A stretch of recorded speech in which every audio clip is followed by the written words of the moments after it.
അസ്സലാമു അലൈക്കും വറഹ്മത്തുള്ളാഹി വബറകാതുഹു. അൽഹംദുലില്ലാഹി റബ്ബിൽ ആലമീൻ. അല്ലാഹുമ്മ സ്വല്ലി വസല്ലിം വബാരിക് അലാ റസൂലിക വഹബീബിക സയ്യിദിനാ മുഹമ്മദിൻ വഅലാ ആലിഹി വഅസ്ഹാബി സയ്യിദിനാ വമൗലാനാ മുഹമ്മദ്. റബ്ബി ഇശ്റഹ് ലീ സദ്രി വയസ്സിർ ലീ അംരി വഹ്ലുൽ ഉഖ്ദതം മിൻ ലിസാനി യഫ്ഖഹു ഖൗലി. يا أيها الذين آمنوا اتقوا الله وكونوا مع الصادقين.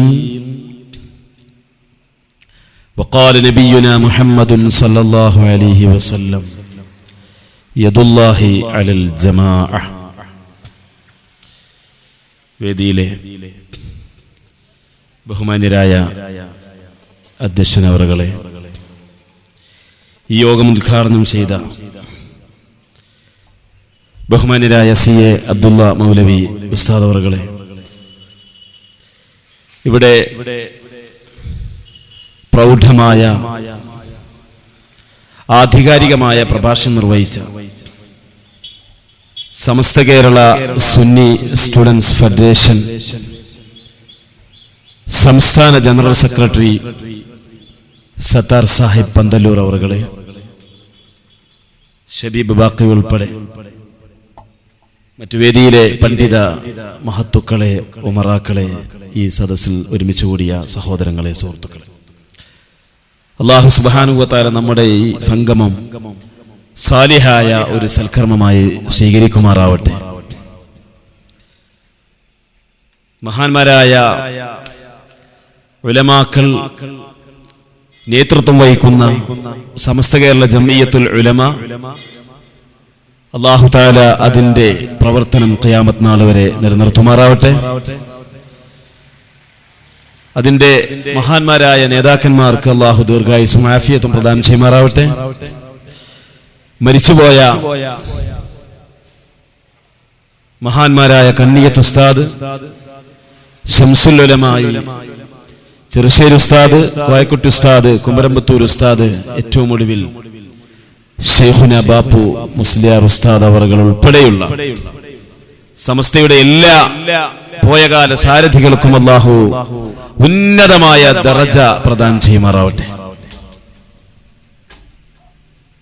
ബഹുമാനികളെ, നേരത്തെ സൂചിപ്പിച്ചതുപോലെ സമസ്ത കേരള ജംഇയ്യത്തുൽ ഉലമായുടെ നേതൃത്വത്തിൽ കേരളത്തിന്റെ അകത്തും പുറത്തുമായി ഒട്ടനേകം പ്രഭാഷണങ്ങളും അതുപോലെ വിദണ്ഡവാദങ്ങളുമായി കടന്നുവരുന്ന നിരവധി തെറ്റായ ആശയക്കാർക്കെതിരെയുള്ള ഖണ്ഡനങ്ങളും നടന്നുകൊണ്ടിരിക്കുന്നുണ്ട്. തികച്ചും ആവശ്യമാണെന്ന് തോന്നുന്ന സന്ദർഭത്തിൽ മാത്രമാണ് സമസ്തയുടെയും അതിന്റെ കീഴ്ഘടകങ്ങളുടെയും പണ്ഡിതന്മാരും നേതാക്കളും ഉമറാക്കളും ഒക്കെ ഇത്തരത്തിലുള്ള വിശദീകരണങ്ങൾക്ക് ഇറങ്ങിത്തിരിക്കാറുള്ളത്. ഇവിടെ നേരത്തെ സൂചിപ്പിച്ചതുപോലെ കേരള സംസ്ഥാന ജംഇയ്യത്തുൽ ഉലമ എന്ന് പറയുന്ന കേരള സംസ്ഥാനം പോയിട്ട് ഒരു പഞ്ചായത്തിൽ തന്നെ ഉണ്ടോ എന്ന് ആളുകൾ മഷീട്ട് തെരഞ്ഞാലും കാണാൻ സാധിക്കാത്ത ഒരു വിഭാഗത്തിൻ്റെതായി വന്ന ഒരു കുപ്രചരണം. ആ കുപ്രചരണം തികച്ചും വാസ്തവവിരുദ്ധവും വസ്തുതക്ക് നിരക്കാത്തതും അസത്യങ്ങളും കളവുകളും കൂട്ടിച്ചേർത്തതുമാണ് എന്നുള്ളത് ആ പ്രഭാഷണം ഒരു വട്ടം ശ്രവിക്കുന്ന ആളുകൾക്ക് എല്ലാവർക്കും വളരെ ബദീഹിയായിട്ട് മനസ്സിലാകുന്ന കാര്യമാണ്. എന്റെ പ്രിയപ്പെട്ട സഹോദരന്മാരെ, കേരളത്തിൽ നബി സല്ലല്ലാഹു അലൈഹി വസല്ലം തങ്ങളുടെ കാലത്ത് അല്ലെങ്കിൽ താബിഈങ്ങളുടെ കാലത്ത് ഇസ്ലാം വന്നു. പ്രശ്നങ്ങളൊന്നുമില്ലാതെ അത് ഒരുപാട് നൂറ്റാണ്ടുകൾ, 10-13 നൂറ്റാണ്ടുകൾ ഇവിടെ കേരളത്തിൽ ഇസ്ലാം പരിലസിച്ചു. മഹല്ലുകൾ സ്ഥാപിതമായി. ദീനീ വിദ്യാഭ്യാസത്തിന് വേണ്ടുന്ന ഒരുപാട് പ്രവർത്തനങ്ങൾ നമ്മുടെ നാട്ടിൽ നടന്നു. അതിനിടയിൽ നമ്മുടെ സംഘാടകര് ബക്കറ്റുമായിട്ട് വരുന്നുണ്ട്. നമ്മൾ SKSFന്റെ കുട്ടികളാണ്. അവരുടെ കൈകൾ ശൂന്യാണ്. അതുകൊണ്ട് ഈ പരിപാടിക്ക് വരുന്ന ചെലവിലേക്ക് നിങ്ങളെ കൊണ്ട് കഴിയുന്ന വലിയ തുകകൾ തന്നെ നിങ്ങൾ സംഭാവന ചെയ്യുക. അള്ളാഹു സ്വീകരിക്കുമാറാവട്ടെ. മഹാന്മാരായ മശായിഖന്മാരുടെ ഹഖ്ജ ബർക്കത്ത് കൊണ്ട് നമ്മുടെ എല്ലാവരുടെയും മുറാദുകൾ അള്ളാഹു തആല ഹാസിലാക്കുമാറാവട്ടെ. മരിക്കുമ്പോൾ ലാ ഇലാഹ ഇല്ലല്ലാഹ് ചൊല്ലി ഈമാൻ സലാമത്തായി മൗത്താകുന്ന കൂട്ടത്തിൽ മൗത്താകുന്ന ആ കൂട്ടത്തില് ഇതിന്റെയൊക്കെ ബർക്കത്ത് കൊണ്ട് അള്ളാഹു നമ്മളെല്ലാവരെയും ഉൾപ്പെടുത്തുമാറാവട്ടെ. അങ്ങനെ 13 നൂറ്റാണ്ട് കാലം അല്ലലും അലട്ടുമില്ലാതെ ഈ രാജ്യത്തെ, ഈ സംസ്ഥാനത്ത്, ഇന്ത്യ രാജ്യത്തിന് തന്നെ അല്ലെങ്കിൽ ലോകത്തിന് തന്നെ മാതൃകയായിക്കൊണ്ട് ഇസ്ലാം വന്നു. ഇസ്ലാം പ്രവർത്തിച്ചു, മുസ്ലിമീങ്ങൾ നിലകൊണ്ടു. 1920കളില് വക്കം മൗലവി എന്ന് പറയുന്ന ഒരു മൗലവിയുടെ നേതൃത്വത്തില് അല്ലെങ്കിൽ അദ്ദേഹത്തിന്റെ പ്രചരണത്തിന്റെ ഭാഗമായി ഇവിടെ വഹാബികൾ വന്നു. അവര് 1924 മറ്റോ കേരള ജംഇയ്യത്തുൽ ഉലമ എന്ന് പറഞ്ഞിട്ട് ഒരു പണ്ഡിത സഭയുടെ പേരിൽ ചില പ്രവർത്തനങ്ങളൊക്കെ തുടങ്ങി. ഈ സന്ദർഭത്തിൽ അന്ന് ഇവിടെ ഉണ്ടായിരുന്ന പ്രഗത്ഭരായ സയ്യിദന്മാരും ഉലമാക്കളും, മഹാനായ വരക്കൽ സയ്യിദ് അബ്ദുറഹ്മാൻ ബാഅലവി മുല്ലക്കോയ തങ്ങൾ, അതുപോലെ തന്നെ മൗലാന പാങ്ങിൽ അഹമ്മദ് കുട്ടി മുസ്ലിയാർ, ഇങ്ങനെയുള്ള മഹാരഥന്മാരായ ഉന്നത ശീർഷരായ കേരളക്കരക്ക് ലോകത്തിന് മുമ്പിൽ എടുത്തു കാണിക്കാൻ പറ്റാവുന്ന പാണ്ഡിത്യത്തിന്റെ നിറവും ആത്മീയതയുടെ നിറകുടങ്ങളുമായിരുന്ന മഹാന്മാരായ സയ്യിദന്മാരും അതുപോലെ തന്നെ ഉസ്താദുമാരും ഉലമാവും ഉമറാവും സാദാത്യങ്ങളും ഈ വിഷയത്തെ സംബന്ധിച്ച് ഗാഢമായി ചിന്തിച്ചപ്പോൾ സമസ്ത കേരള ജംഇയ്യത്തുൽ ഉലമ രൂപീകരിച്ചു. 1925 അതിന്റെ പ്രാഥമികമായ രൂപം നിലവിൽ വന്നു.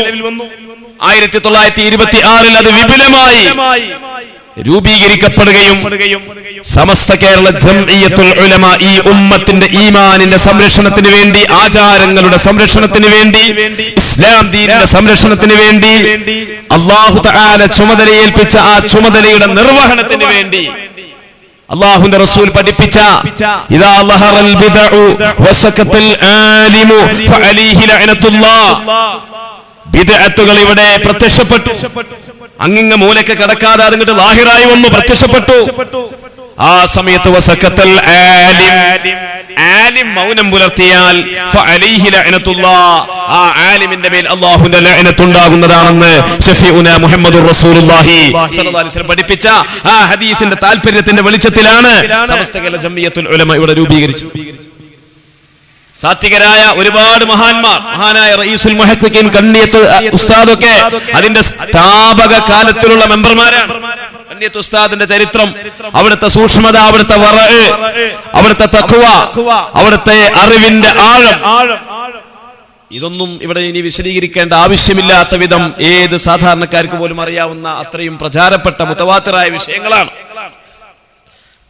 സാധാരണ ഒരു ചൊല്ല് പറയാറുണ്ട്, ഞാനും കണ്ണിയത്ത് ഉസ്താദും ഒരേപോലെയാണ് എന്ന് ചില ആൾക്കാരൊക്കെ ഒരു ചൊല്ലായിട്ട് ഒരു തമാശയായിട്ട് പറയാറുണ്ട്. അപ്പൊ എന്താ, കണ്ണിയത്ത് ഉസ്താദും ഞാനും ഒരുപോലെ എന്ന് പറയാൻ കാരണം കണ്ണിയത്ത് ഉസ്താദിൽ ഓതിയതും ഓതാത്തതും ഒക്കെ കാണാപ്പാടാണ്. അതേ സമയത്ത് എനിക്ക് ഓതിയതും ഓതാത്തതും രണ്ടും കാണാപ്പാടല്ല. അപ്പൊ ഓതിയതും ഓതാത്തതും എനിക്കും കണ്ണിയത്ത് ഉസ്താദിനും സമാന്ന് പറഞ്ഞാൽ കണ്ണിയത്ത് ഉസ്താദിന് അതൊക്കെ കാണാപ്പാടാണ്, നമ്മക്കതൊന്നും അറിയില്ല എന്ന് സാധാരണ പറയാറുണ്ട്. അത്രയും വലിയ ഇൽമിന്റെ ബഹറായ ഗ്രന്ഥങ്ങളിലുള്ള വരികളും പേജുകളും ഹൃദയത്തിൽ സൂക്ഷിച്ചു വെച്ച മഹാനായ കണ്ണിയത്ത് ഉസ്താദൊക്കെ അതിന്റെ സ്ഥാപക മെമ്പർമാരായിരുന്നു. ഉദ്ദേശം 42 വർഷങ്ങൾക്ക് ശേഷം 1967 ആണെന്നാണ് എന്റെ ഓർമ്മ. നമ്മളൊന്നും അന്ന് ജനിച്ചിട്ടില്ലല്ലോ. അന്ന് ജനിച്ച് കാര്യങ്ങളൊക്കെ എത്തുമ്പോഴത്തുള്ള ഒരുപാട് ആളുകൾ ഒരു പക്ഷേ എന്റെ സദസ്സിലുണ്ടാവും. 1967 സമസ്ത കേരള ജംഇയ്യത്തുൽ ഉലമയുടെ പ്രസിഡന്റ് സ്ഥാനം അലങ്കരിച്ചിരുന്നത് നിങ്ങൾക്ക് എല്ലാവർക്കും അറിയാവുന്ന ബഹുമാന്യരായ സദഖത്തുള്ള മൗലവി ഉസ്താദ് അവർകളായിരുന്നു. അതെല്ലാവർക്കും അറിയുന്ന കാര്യം. അന്ന് കണ്ണിയത്ത് ഉസ്താദ് പ്രസിഡന്റ് ആയിട്ടില്ല. കുറഞ്ഞ കാലം മാത്രമാണ് സദഖത്തുൽ ഉസ്താദ് സമസ്തയുടെ പ്രസിഡന്റ് സ്ഥാനത്ത് വന്നത്. 1967 1967 സമസ്ത ഈ മൈക്കയിൽ ഖുതുബ ഓതുന്നതുമായി ബന്ധപ്പെട്ട ഒരു തീരുമാനമെടുത്തു. മൈക്കയിൽ ഖുതുബ ഓതുന്നത് സഹീഹാണ്, മൈക്കയിൽ ഖുതുബ നിർവഹിച്ചതുകൊണ്ട് ആ ഖുതുബ ഫാസിദാകുന്നില്ല, അത് സഹീഹാണ്, ആ ജുമുഅ സഹീഹാണ്, ആ ജുമുഅ ബാത്തിലാകുന്നില്ല എന്നുള്ള ആ ഒരു വിഷയം, ഒരു കാര്യം തീരുമാനിച്ചു. അപ്പോ ബഹുമാനപ്പെട്ട സദഖത്തുൽ ഉസ്താദിന് ആ വിഷയത്തിൽ എതിരഭിപ്രായം ഉണ്ടായിരുന്നു. അതൊരു പണ്ഡിതോചിതമായ ഒരു വിഷയമാണ്. അതെന്താ അങ്ങനെ രണ്ടഭിപ്രായം എന്നൊന്നും വിചാരിക്കേണ്ട. അതൊക്കെ കിതാബിന്റെ ഇബാറത്തുകൾ വ്യാഖ്യാനിക്കുന്നിടത്ത് പണ്ഡിതന്മാരുടെ ഇടയിലുള്ള അഭിപ്രായ വ്യത്യാസമാണ് എന്ന ആ ഒരു നിലവാരത്തിലാണ് നമ്മളൊക്കെ എല്ലാവരും അതിനെ വീക്ഷിക്കുന്നത്. ബഹുമാനപ്പെട്ടവർ അതിന്റെ പേരിൽ സമസ്തയിൽ നിന്ന് അദ്ദേഹം രാജിവെച്ചു. അങ്ങനെ കുറച്ചു കഴിഞ്ഞതിന് ശേഷം അദ്ദേഹം രൂപീകരിച്ച ഒരു ചെറിയ സംഘടനയാണ് ഈ കേരള സംസ്ഥാന ജംഇയ്യത്തുൽ ഉലമ എന്ന് പറയുന്നത്. എല്ലാവർക്കും അറിയുന്ന കാര്യമാണ്, അതൊന്നും നമ്മൾ വിശദീകരിക്കേണ്ട ആവശ്യമില്ല. പക്ഷേ ഞാൻ പറഞ്ഞു വരുന്നത് അതല്ല. ഇവിടെ ഈ സംസ്ഥാനം രൂപീകരിക്കാൻ കാരണം, ഇപ്പോ ഇവിടെ ഈ പ്രസംഗം നടത്തുന്ന ആളുകൾ ഇവിടെയും പല സ്ഥലത്തും പ്രസംഗിച്ചത് വളരെ ദൂരവ്യാപകമായ ആരോപണമാണ്, പ്രത്യാഘാതമുണ്ടാക്കുന്ന കടുത്ത ആരോപണവും തെറ്റായ ആരോപണവുമാണ് ഉന്നയിച്ചിട്ടുള്ളത്. പല സ്ഥലത്തും പ്രസംഗിക്കുന്നതിന്റെ ഓഡിയോ നമ്മൾ ശ്രവിക്കുകയുണ്ടായി. എന്താ പറയുന്നത്? സമസ്ത കേരള ജംഇയ്യത്തുൽ ഉലമ അത് ഈ കേരളത്തിൽ ബഹുഭൂരിപക്ഷമായിരിക്കാം, പക്ഷേ ബഹുഭൂരിപക്ഷം പിഴക്കൂലേ? അങ്ങനെ ബഹുഭൂരിപക്ഷം എന്ന് പറയുകയാണെങ്കിൽ ലോകത്ത് ബഹുഭൂരിപക്ഷം ക്രിസ്ത്യാനികളല്ലേ? ക്രിസ്ത്യാനികൾ പിഴച്ചവരല്ലേ? ക്രിസ്ത്യാനികൾ ഈസാ നബി അലൈഹി സ്വലാം കൊണ്ടുവന്ന ശരീഅത്തിൽ നിന്ന് പിഴച്ചവരല്ലേ? ലോകത്തെ ബഹുഭൂരിപക്ഷമായ ക്രിസ്ത്യാനികൾ സ്ഥാപിത ശരീഅത്തിൽ നിന്ന് പിഴച്ചതുപോലെ, അതുപോലെ തന്നെ നല്ലൊരു ശതമാനം വരുന്ന ജൂതന്മാർ മൂസാ നബി അലൈഹി സ്വലാമിന്റെ ശരീഅത്തിൽ നിന്ന്, മൂസാ നബി അലൈഹി സ്വലാമിന്റെ തൗറാത്തിൽ നിന്ന് പിഴച്ചതുപോലെ സമസ്ത കേരള ജംഇയ്യത്തുൽ ഉലമ അതിന്റെ സ്ഥാപിത ലക്ഷ്യത്തിൽ നിന്ന് പിഴച്ച കൂട്ടരാന്നായി ഇവർ പറഞ്ഞു. ഇവിടെ പ്രസംഗിച്ച ഈ മൗലവി, ഞാൻ പേരെടുത്ത് തന്നെ പറയാം, നജീബ് മൗലവി, അദ്ദേഹം പറയുകയാണ് നസ്രാണികൾ പിഴച്ചില്ലേ? പാങ് എന്ന് പറഞ്ഞ സ്ഥലത്തടുത്ത് അദ്ദേഹം പ്രസംഗിച്ചതാ. നസ്രാണികൾ പിഴച്ചില്ലേ? ജൂതന്മാർ പിഴച്ചില്ലേ? എന്നതുപോലെ സമസ്ത കേരള ജംഇയ്യത്തുൽ ഉലമ അതിന്റെ സ്ഥാപിത ലക്ഷ്യത്തിൽ നിന്നും പിഴച്ചിട്ടുണ്ട്. ഇതെത്ര ഗൗരവമായ കാര്യമാണ്. ഈ ജനങ്ങളൊക്കെ വിഡ്ഢികളാണെന്നോ നിങ്ങൾ വിചാരിച്ചത്? ഇവർ വിചാരിച്ച എന്താന്ന് വെച്ച് കഴിഞ്ഞാൽ, ഇവരുടെ ആരോപണത്തിന്റെ മൊത്തം എടുത്തു നോക്കുകയാണെങ്കിൽ നമ്മള് ഒരു LIC ഇൻഷുറൻസ് കമ്പനി പോലെയാണ്. LIC ഇൻഷുറൻസ് കമ്പനിയിൽ പ്രീമിയം അടക്കും. ഈ LICയും ജനങ്ങളും തമ്മിൽ ബന്ധമില്ല. ജനങ്ങൾ വേറെ, LIC എന്ന് പറയുന്നത് ചെറിയൊരു കമ്പനിയാണ്. അതിന്റെ ആസ്ഥാനം എവിടെയെന്നും കൂടി ഒരുപക്ഷെ നമുക്കറിയില്ല. എന്നതുപോലെയാണോ സമസ്ത? ഈ കേരളത്തിലുള്ള ജനലക്ഷങ്ങൾ സപ്പോർട്ട് ചെയ്യുന്ന, ഈ കേരളത്തിലുള്ള ജനലക്ഷങ്ങളുടെ പിന്തുണയാർജിച്ച, ഈ കേരളത്തിലുള്ള ജനലക്ഷങ്ങൾ അണിചേർന്നിട്ടുള്ള ഒരു വലിയ പ്രസ്ഥാനമാണ് സമസ്ത എന്ന് പറയുന്നത്. അല്ലാതെ കോഴിക്കോട് ഓഫീസിലുള്ള 40 ആളുകൾ മാത്രം സമസ്ത, ബാക്കിയുള്ളൊക്കെ നാട്ടുകാര്. ഈ ആരോപണ ശൈലി ഇത് ആരാണ് കൊണ്ടുവന്നത് ഞാൻ പറയാം. യഥാർത്ഥത്തിൽ എന്താണ് സംഭവിച്ചത്? ഇവര് പറയുന്നത് വളരെ ഗുരുതരമായ ഇത്തരത്തിലുള്ള ആരോപണത്തിനൊന്നും ഒരു കഴമ്പില്ല. ഇത് ബുൽബുൽ ദശവാർഷിക പതിപ്പ് എന്ന് പറഞ്ഞിട്ട് ഇവരുടെ ഒരു പുസ്തകം. ഇതിന്റെ 240-ാമത്തെ പേജില് പറയുന്ന ഒരു പരാമർശം എന്താണ് ഇവർ പറയുന്നത്? ശരിക്കും ശ്രദ്ധിക്കണേ. ഇതിന്റെ 240-ാമത്തെ പേജിൽ പറയാം, ശാഖാപരമായ വിഷയത്തിൽ മതവിധികൾ പാസാക്കുക എന്നത് സമസ്തയുടെ ഭരണഘടന വിഭാവനം ചെയ്യുന്ന ഉദ്ദേശ ലക്ഷ്യങ്ങൾക്ക് വിരുദ്ധമാകയാലും സ്പീക്കർ ഖുതുബ ജായിസ് അല്ലെന്ന് അഭിപ്രായമുള്ളവർക്ക് ജായിസാണെന്ന് പാസാക്കിയ സമസ്തയിൽ പ്രവർത്തിക്കാൻ സാങ്കേതികമായി തടസ്സമുള്ളതിനാലുമാണ് പ്രസിഡന്റും ഒരു കൂട്ടം മുഷാവറ മെമ്പർമാരും സമസ്തയിൽ നിന്ന് രാജിവെച്ചത്, സംസ്ഥാനം രൂപീകരിച്ചത് എന്നാ പറഞ്ഞത്. മനസ്സിലായില്ല? ശാഖാപരമായ ഇസ്ലാമിന്റെ കാര്യങ്ങൾ രണ്ട് വിധാണല്ലോ. ഒന്ന് അടിസ്ഥാനപരമായ വിശ്വാസ കാര്യങ്ങൾ, ഈമാൻ കാര്യങ്ങൾ.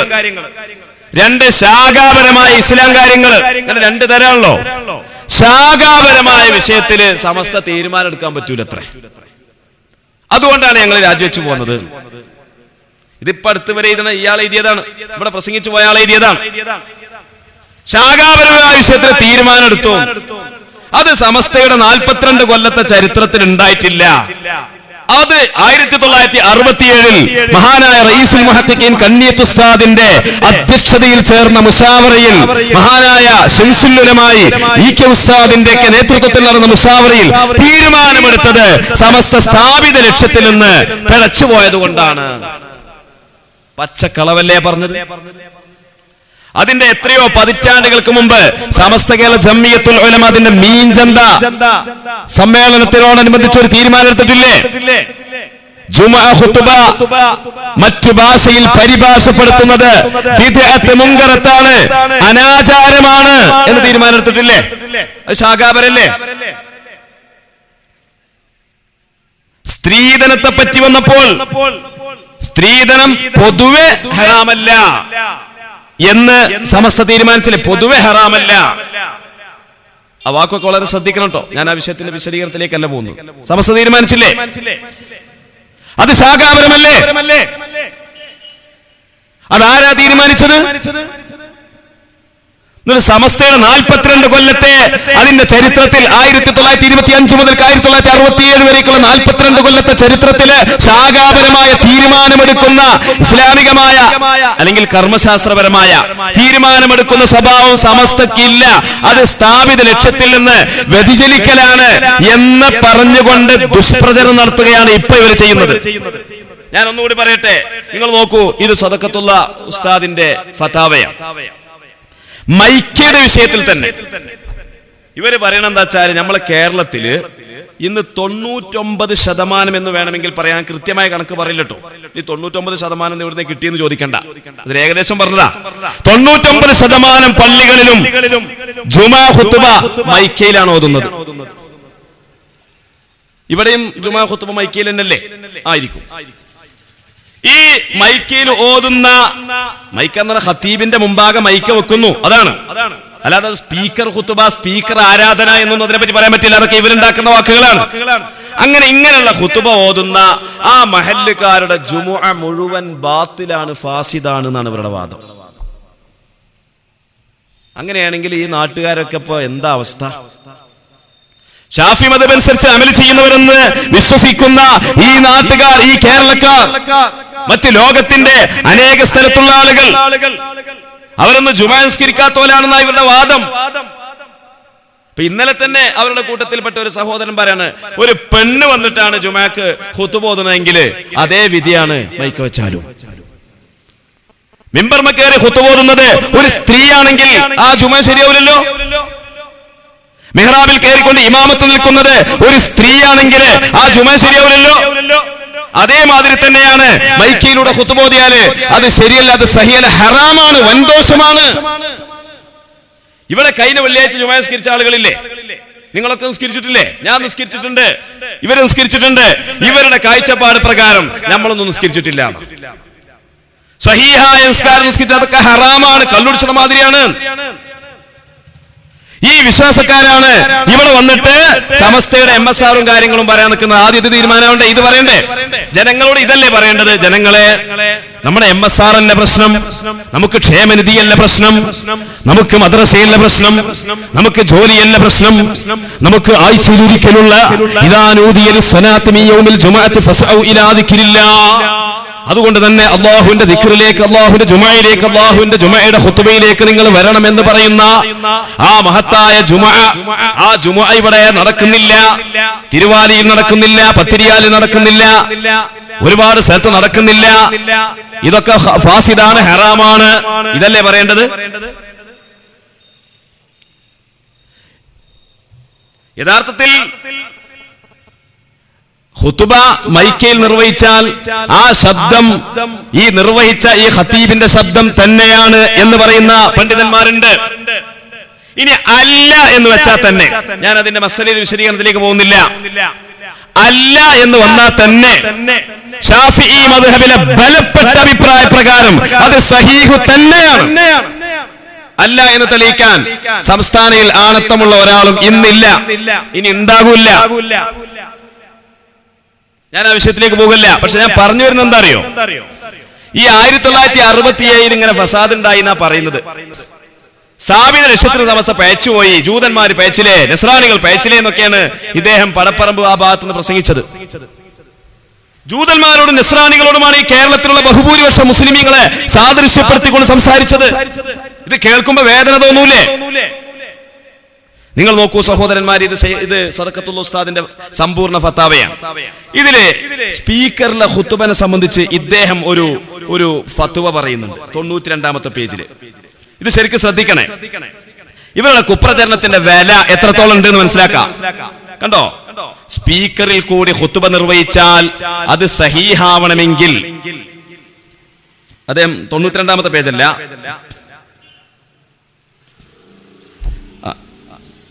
92ാമത്തെ പേജിൽ ഇതിൽ പറയാം, സ്പീക്കർ ഉപയോഗിച്ച് ഖുതുബ നിർവഹിക്കുന്ന കാര്യത്തിൽ കേരളത്തിലെ സുന്നി പണ്ഡിതന്മാർ എന്നറിയപ്പെടുന്നവർ 3 അഭിപ്രായത്തിലാണ് എന്ന് പറഞ്ഞിട്ട് പറയാം. ജുമാ ഖുതുബക്ക് അത് ഉപയോഗിക്കൽ ഹറാമും അങ്ങനെ ഓതുന്ന ഖുതുബ സഹീഹാകാത്തതുമാണ്. കോഴിക്കോട് പുഴവക്കത്തെ പള്ളിയിൽ ജുമാ സ്ഥാപിക്കുന്നതിനോടനുബന്ധിച്ച് പ്രസിഡന്റ് അബ്ദുൽ ബാരി മുസ്ലിയാരുടെ അധ്യക്ഷതയിൽ ചേർന്ന സമസ്തയുടെ മുഷാവറ യോഗത്തിലെ തീരുമാനവും അതായിരുന്നു. ഇത് അങ്ങനെ തീരുമാനം ഉണ്ടായിട്ടുണ്ട് ഇല്ല, ഞാൻ അതിലേക്കൊന്നും പോകുന്നില്ല. അന്നത്തെ കാലത്ത് മൈക്ക എന്ന് പറയുന്നത് ഒരു കളിയായതായിരുന്നു. ആ നിലയ്ക്ക് അത് പള്ളിക്ക വെക്കണോ വെക്കണ്ടേ എന്നുള്ളതിൽ പല പണ്ഡിതന്മാർക്കും എതിർപ്പുണ്ടായിരുന്നു. അത് ശരിയാണ്. പക്ഷെ മുഷാവറയിലെ യോഗത്തിലെ തീരുമാനം അതായിരുന്നു എന്ന് 1950കളിലെ ഈ വസ്തുത, ഇങ്ങനെ സംഭവം ഈ എഴുതി വെച്ചത് നിങ്ങൾ ഇപ്പൊ പറഞ്ഞു 67 മുതൽക്കാണ് ഇങ്ങനെ ഫിഖ്ഹിയായ മസ്അലയിലുള്ള തീരുമാനം എടുക്കല് 67 മുതൽക്കേ സമസ്ത തുടങ്ങിയിട്ടുള്ളൂ. എന്നാ ഇപ്പൊ ഈ പറഞ്ഞതോ?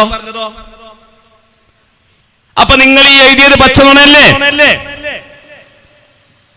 അപ്പൊ സമസ്ത പിഴച്ചു എന്ന് പറയാൻ വേണ്ടിയത് ഇവര് പറഞ്ഞുണ്ടാക്കിയ ഒരു ജൽപ്പനമാണ്. ശാഖാപരമായ മസ്അലാപരമായ വിഷയത്തില് സമസ്ത തീരുമാനമെടുക്കുന്ന സ്വഭാവം ഇല്ല.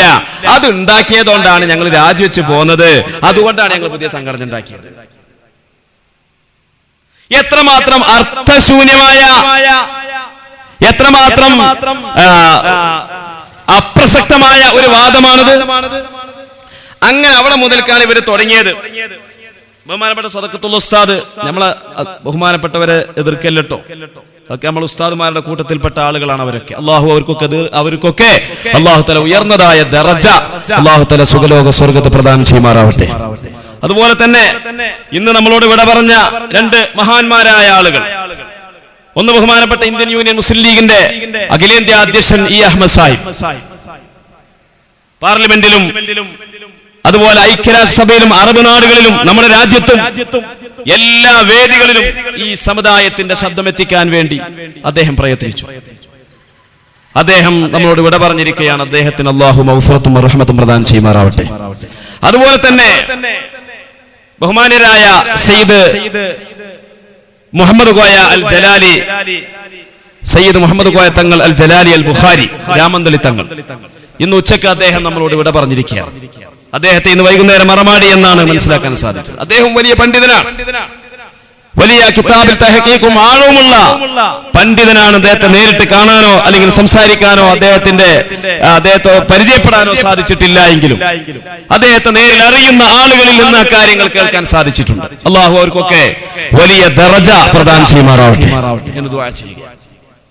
അപ്പൊ അവരൊക്കെ വലിയ മഹാന്മാരാണ്. അവരൊക്കെ ഈ സമുദായത്തിന് വേണ്ടി പ്രവർത്തിച്ചവരാണ്. അതേ സമയത്ത് ഈ സമുദായത്തിൽ വിള്ളലുണ്ടാക്കാനും ദുഷ്പ്രചരണം നടത്തുവാനുമുള്ള ശ്രമങ്ങളല്ലേ എന്റെ പ്രിയപ്പെട്ട സഹോദരന്മാരെ ഇവിടെ പ്രസംഗിച്ചു പോയ ഈ മൗലവി ഇവിടെ നടത്തിയത്? എപ്പോഴാണോ തഞ്ചം കിട്ടുന്നതെങ്കിൽ സമസ്തക്ക് എതിരില് സമസ്തയുടെ എതിരാളികളൊപ്പം കൂടിയിട്ട്, ഞാൻ നേരത്തെ സത്താർ സാഹിബ് പറഞ്ഞതുപോലെ വല്ല കൈക്കൂലി വാങ്ങിയിട്ടുണ്ടോ? ഇല്ലേ? ഉണ്ടാവാതിരിക്കാം. നിങ്ങൾ നോക്കൂ, ഇപ്പൊ ഇവിടെ മുടി വിഷയം വന്നു. കേരളത്തിൽ ആദ്യമായിട്ട് റസൂലുള്ളാഹിന്റെ മുടി ഞങ്ങൾ ഇതാ സമർപ്പിക്കുന്നു എന്ന് പറഞ്ഞിട്ട് AP വിഭാഗം ഇവിടെ വന്നു. അതെങ്ങനത്തെ മുടിയാ?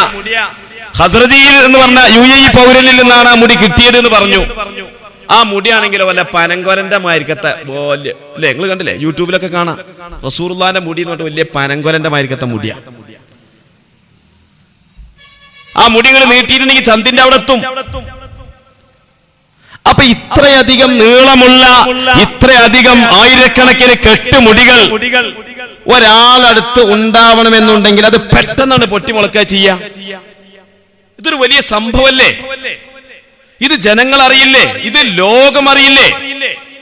ഇത് കൈമാറിപ്പോന്ന അത് എത്ര ആളുകൾ അത് അറിയുകയും ശ്രദ്ധിക്കുകയും അതിനെക്കുറിച്ച് നിരീക്ഷണം നടത്തുകയും ആവേശത്തോടുകൂടി അത് കാണാൻ വേണ്ടി പോവുക ചെയ്യൂലേ? പെട്ടെന്ന് UAE ഒരു പൗരൻ എഴുന്നേറ്റിട്ട് പറയാ, ഈ പനങ്കര പോലുള്ള വലിയ അലാക്കിന്റെ വലിയ മുടിക്കെട്ട് ഇത് റസൂലുള്ളാഹിന്റെ മുടിയാണ്. സ്വാഭാവികമായിട്ടും ആ സമയത്ത് റസൂലുള്ളാഹിന്റെ മുടിയാണെന്ന് വരണമെന്നുണ്ടെങ്കിൽ പെട്ടെന്ന് ഒരാൾ വന്നിട്ട് ഇപ്പോ പറയാണ്, ഒരു മുടി എടുത്തിട്ട് പറയാം, ഇതാ ഇത് റസൂലുള്ളാഹിന്റെ മുടിയാണ്. ഞാനിപ്പോ നിങ്ങളെ വിളിച്ചിട്ട് പറയാണ്, ഇതാ റസൂലുള്ളാഹിന്റെ മുടി, എന്നാ കൊണ്ടേക്കോളി പരിഹരിക്കും പറഞ്ഞാൽ നിങ്ങൾ വണ്ടി വരിക. അതെങ്ങനെ കിട്ടി ഉസ്താദ് എന്ന് ചോദിക്കൂലേ? അത് കിതാബ് ഓതിയോനും ചോദിക്കും, ഓതാത്തോനും ചോദിക്കും. അപ്പൊ അത് എവിടുന്ന് കിട്ടി, അയാൾക്ക് എവിടുന്ന് കിട്ടി? അത് സ്വാഭാവികമായ ഒരു ചോദ്യമാണ്. അത് വസ്തുതാപരമായ ഒരു ചോദ്യമാണ്. ഇനി അല്ലെങ്കിൽ നബി സല്ലല്ലാഹു അലൈഹി വസല്ലമ തങ്ങളുടെ ശരീരത്തിനുള്ള ഖുസൂസിയത്തുകളുണ്ട്. തീയിലിട്ട കത്തൂല പോലുള്ള ഒരുപാട് പ്രത്യേകതകൾ, അല്ലെങ്കിൽ നേലുണ്ടാവൂല പോലുള്ള പ്രത്യേകതകൾ നമ്മളൊന്നും മുടിക്കാൻ ഉണ്ടാവില്ല. അപ്പൊ ഞാനൊരു മുടി എടുത്തിട്ട് ഇത് നബിയുടെ, ഒരു കേസ് എടുത്തിട്ട് ഇത് നബിയുടേതാന്ന് പറയുമ്പോ നിങ്ങൾ എന്നോട് പറയാം, എന്നാ അതൊന്ന് നേലുണ്ടോ നോക്കട്ടെ ചോദിക്കൂലേ? അല്ലെങ്കിൽ കത്തോ നോക്കട്ടെ? വെറുതെ വാരി വിഴുങ്ങല. നബിയിലേക്ക് ഒരു കാര്യം ചേർത്തി പറയണമെന്നുണ്ടെങ്കിൽ അതിൻ്റെതായ തെളിവുകൾ വേണം. ആ സമയത്ത് ഇത് കൊണ്ടുവന്ന AP വിഭാഗത്തിന് ഈ ചോദ്യം വളരെ പ്രയാസം ഉണ്ടാക്കി. അവർക്ക് ഇതിന്റെ രേഖ പറയാൻ കഴിയുന്നില്ല, ഇതിന്റെ തെളിവ് പറയാൻ കഴിയുന്നില്ല. ഇത് ബോംബെയിൽ എവിടുന്ന് കിട്ടി, എങ്ങനെ വന്നതൊന്നും പറയാൻ കഴിയുന്നില്ല. ഞാൻ അതിന്റെ വിശദീകരണത്തിലേക്കല്ല പോകുന്നത്. പക്ഷെ ആ സമയത്ത് ഈ പറഞ്ഞ ഈ നജീബ് മൗലവി പ്രത്യക്ഷപ്പെട്ടു. നജീബ് മൗലവി പ്രത്യക്ഷപ്പെട്ടുകൊണ്ട് പറഞ്ഞു, ആര് വേണം, സനത് വേണമെന്ന്. ഇവിടുന്ന് നബിന്റെ മുടി ഇട്ടാ കത്തൂല എന്നേ പറഞ്ഞിട്ടുള്ളൂ. നബിന്റെ മുടി വീണാ കത്തൂല എന്നേ ചില കിതാബിലുള്ളൂ. ഇട്ടാ കത്തൂല എന്നെവിടെയുള്ളത്? അപ്പൊ വീണാ കത്തൂല, തീയിലേക്ക് വീണാൽ കത്തൂല, പക്ഷേ ഇട്ടാൽ കത്തൂല എന്ന് പറയാൻ പറ്റൂല. ഇടുമ്പോൾ തന്നെയല്ലേ മൗലവി വീഴല്. മുടി തീയിലേക്ക് ഇടുമ്പോ പിന്നെ അത് പാറല. ഇയാളെ വിചാരം മുടി തീയിലേക്ക് ഇട്ടാ പാറേക്കാരെന്ന. വീണാൽ എന്ന് പറഞ്ഞാൽ അതിന് രണ്ട് സൂറത്തുണ്ട്. ഇപ്പൊ അങ്ങനെ ഈ ഫാൻ ഇങ്ങനെ അടിച്ചപ്പോ ഇവിടെ ഇപ്പൊ ഫാൻ പുതിയതായിട്ട് ഓണായി. അപ്പൊ ആ മുടിയാണ് പാറി, തീയിലേക്കാണ് വീണത്. അല്ലെങ്കിൽ ഞാൻ എന്ത് ചെയ്തു, ഇവിടുന്നാണ് മുടിച്ചു, അപ്പൊ തീയിലേക്ക് വീണു. മുടിച്ചാൽ കത്തും. അതേ സമയത്ത് ഫാനിന്റെ കാറ്റിന് പാറി ചെന്നുകാണ്ട് വീണാലോ കത്തൂല. എന്ത് പരിപാടിയാ? ഇങ്ങനെ AP ഭാഗത്തിൽ നിന്ന് എന്തോ അച്ചാരം വാങ്ങി പ്രവർത്തിച്ചതുപോലെയായിരുന്നു അദ്ദേഹത്തിന്റെ പ്രസംഗം, കോഴിക്കോടുള്ള പ്രസംഗം. ഇതൊക്കെ ജനങ്ങൾ മനസ്സിലാക്കണം. മാത്രമല്ല നബി സല്ലല്ലാഹു അലൈഹി വസല്ലം തങ്ങൾക്ക് നേലുണ്ടാവില്ല. ലം യകുൽ ലഹു ദില്ലുൻ അസ്ലൻ. നബി സല്ലല്ലാഹു അലൈഹി വസല്ലം തങ്ങൾക്ക് തീരെ നേലുണ്ടായിട്ടില്ല എന്ന് മഹാനായ ഇബ്നു ഹജർ അൽ ഹൈതമി റളിയല്ലാഹു തആല അൻഹു അവിടുത്തെ ശറഹുൽ ഹംസിയിൽ രേഖപ്പെടുത്തി. അപ്പൊ ഇയാൾ പറഞ്ഞു കോഴിക്കോട് നിന്ന് പ്രസംഗിച്ചപ്പോൾ ഇതൊക്കെ ഉണ്ടായതാണ്. ഒരുപക്ഷെ നിങ്ങൾ മനസ്സിലാക്കിയിട്ടുണ്ടാവില്ല. ഇയാള് പറയാണ്, അത് ഇതാ മശാഫി ശംസി വൽ ഖമരി, സൂര്യന്റെയും ചന്ദ്രന്റെയും ആ സൂര്യവെയിലും ചന്ദ്രന്റെ നിലാവിലും നടക്കുമ്പോൾ നേരുണ്ടാവില്ല എന്നേ പറഞ്ഞിട്ടുള്ളൂ, അല്ലാത്തപ്പോ നേരുണ്ടാവില്ല എന്നല്ല. ഇത് ഈ നജീബ് മൗലവി പ്രസംഗിച്ചതാ. സൂര്യന്റെ വെയിലത്തും ചന്ദ്രന്റെ നിലാവിലും നടക്കുമ്പോ നേരുണ്ടാവില്ല. അപ്പൊ റസൂല ഓടുമ്പോഴോ, ഖദീജാബിന്റെ കൂട്ടത്തിലൊക്കെ ഓടിയിട്ടുണ്ടല്ലോ. അല്ല, ഖദീജാബി അല്ല, ആയിഷാബിയുടെ കൂട്ടത്തിൽ ഓടിയിട്ടുണ്ടല്ലോ. അപ്പൊ ഓടുന്ന സമയത്താണെങ്കിൽ നയലുണ്ടാവും. കാരണം നടക്കുമ്പോ നയലുണ്ടാവില്ല എന്നല്ലേ. അപ്പൊ ഓടുന്ന സമയത്ത് നയലുണ്ടാവും. ഇയാള് പറയാ, ഇയാളുടെ പറഞ്ഞതിന്റെ ധന്യതാണ്. മഹാനായ ഇബ്നു ഹജർ അൽ ഹൈതമി റളിയല്ലാഹു തആല അൻഹു എന്താ പറഞ്ഞത്? ലം യകുൽ ലഹു ദില്ലുൻ അസ്ലാ. ഈ ഇമാമിയങ്ങളുടെ ഈ ഉദ്ധരണിയെ ഇദ്ദേഹം മറച്ചു വെച്ചതാണോ അതോ അറിയാത്തതാണോ? എന്തിനു മറച്ചു വെച്ചു? അല്ലെങ്കിൽ എന്തുകൊണ്ട് അറിയാതെ പോയി? കൊണ്ടാണോ? കേൾക്കാത്തത് കൊണ്ടാണോ? മഹാന്മാരുടെ ഉദ്ധരണിയെ കുറിച്ച് ചിന്തിക്കാത്തത് കൊണ്ടാണോ? നേർക്കുനേരെ ഹദീസിലാണ്ട് പോയിട്ട് ഗവേഷണം ചെയ്തിട്ട് എന്നിട്ട് ആ മുടിയെ ന്യായീകരിക്കാൻ വേണ്ടി പ്രസംഗിച്ചു. സമസ്തനെ എങ്ങനെയെങ്കിലും നടിക്കണം. എന്നിട്ട് എന്റെ പ്രിയപ്പെട്ട സഹോദരന്മാരെ, സനത് വേണ്ട, സനതൊന്നും വേണ്ട, മുടിയാണെന്ന് റസൂലുള്ളാഹി എന്ന് തെളിയിക്കൊന്നും വേണ്ട. ഇദ്ദേഹം കോഴിക്കോട് വെച്ച് പ്രസംഗിച്ചു. അപ്പൊ നമ്മളെ പ്രവർത്തകരുണ്ടോ? നമ്മളെ പ്രവർത്തകർ ഇദ്ദേഹത്തിന്റെ വർഷങ്ങൾക്ക് മുമ്പുള്ള പരപ്പനങ്ങാടി പ്രസംഗത്തിന്റെ ഓഡിയോ, ആ ഓഡിയോ മലപ്പുറത്ത് വെച്ചുകൊണ്ട് പുറത്തുവിട്ടു. ആ ഓഡിയോ ഇപ്പൊ നമ്മളെ കയ്യിലുണ്ട്. ആരവിടെ ഉള്ള ബഷീറിനെ വാണി ഓഡിയോ കേൾപ്പിച്ചു തരാം.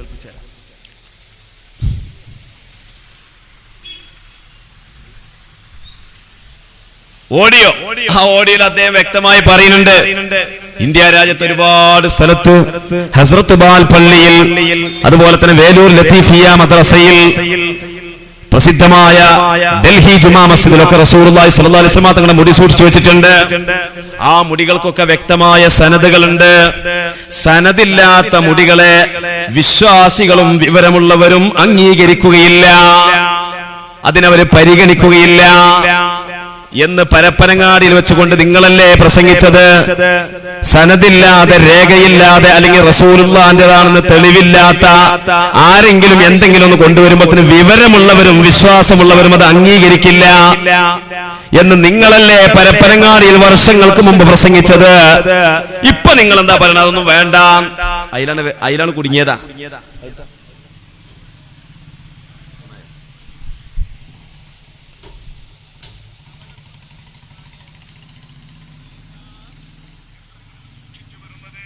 കേൾക്കൂല. പറയുന്നുണ്ട്, ഇദ്ദേഹം തന്നെ പറയുന്നുണ്ട്, ആദരവായ നബി സല്ലല്ലാഹു അലൈഹി വസല്ലമ തങ്ങളുടെ ഒരുപാട് കേശങ്ങൾ രാജ്യത്തിന്റെ പല ഭാഗത്തുമുണ്ട്. അതിനൊക്കെ വ്യക്തമായ രേഖകളുണ്ട്. സനദില്ലാതെ, രേഖയില്ലാതെ ആ മുടികളെ ഒരു വിശ്വാസിയോ വിവരമുള്ളവനോ അംഗീകരിക്കുന്ന പ്രശ്നമില്ല എന്ന് നിങ്ങൾ വർഷങ്ങൾക്ക് മുമ്പ് പരപ്പനങ്ങാടിയിൽ പ്രസംഗിച്ചില്ലേ? ഇപ്പൊ എന്തുകൊണ്ട് നിങ്ങളത് മാറ്റിപ്പറഞ്ഞു? എന്താണത് മാറ്റിപ്പറയാൻ നിങ്ങൾക്കുണ്ടായ പ്രചോദനം എന്താണ്? അതിന്റെ പ്രേരകം എന്താണ്? നിങ്ങളെ പ്രേരിപ്പിച്ച ഘടകം എന്താണ് എന്ന് മലപ്പുറത്ത് വെച്ചുകൊണ്ട് നമ്മുടെ പ്രഭാഷകന്മാര് ചോദിച്ചപ്പോ ആണ് കുടുങ്ങി. പഴയത് മറന്ന് പുതിയത് എടുക്കുമ്പോ കുടുങ്ങൂലേ?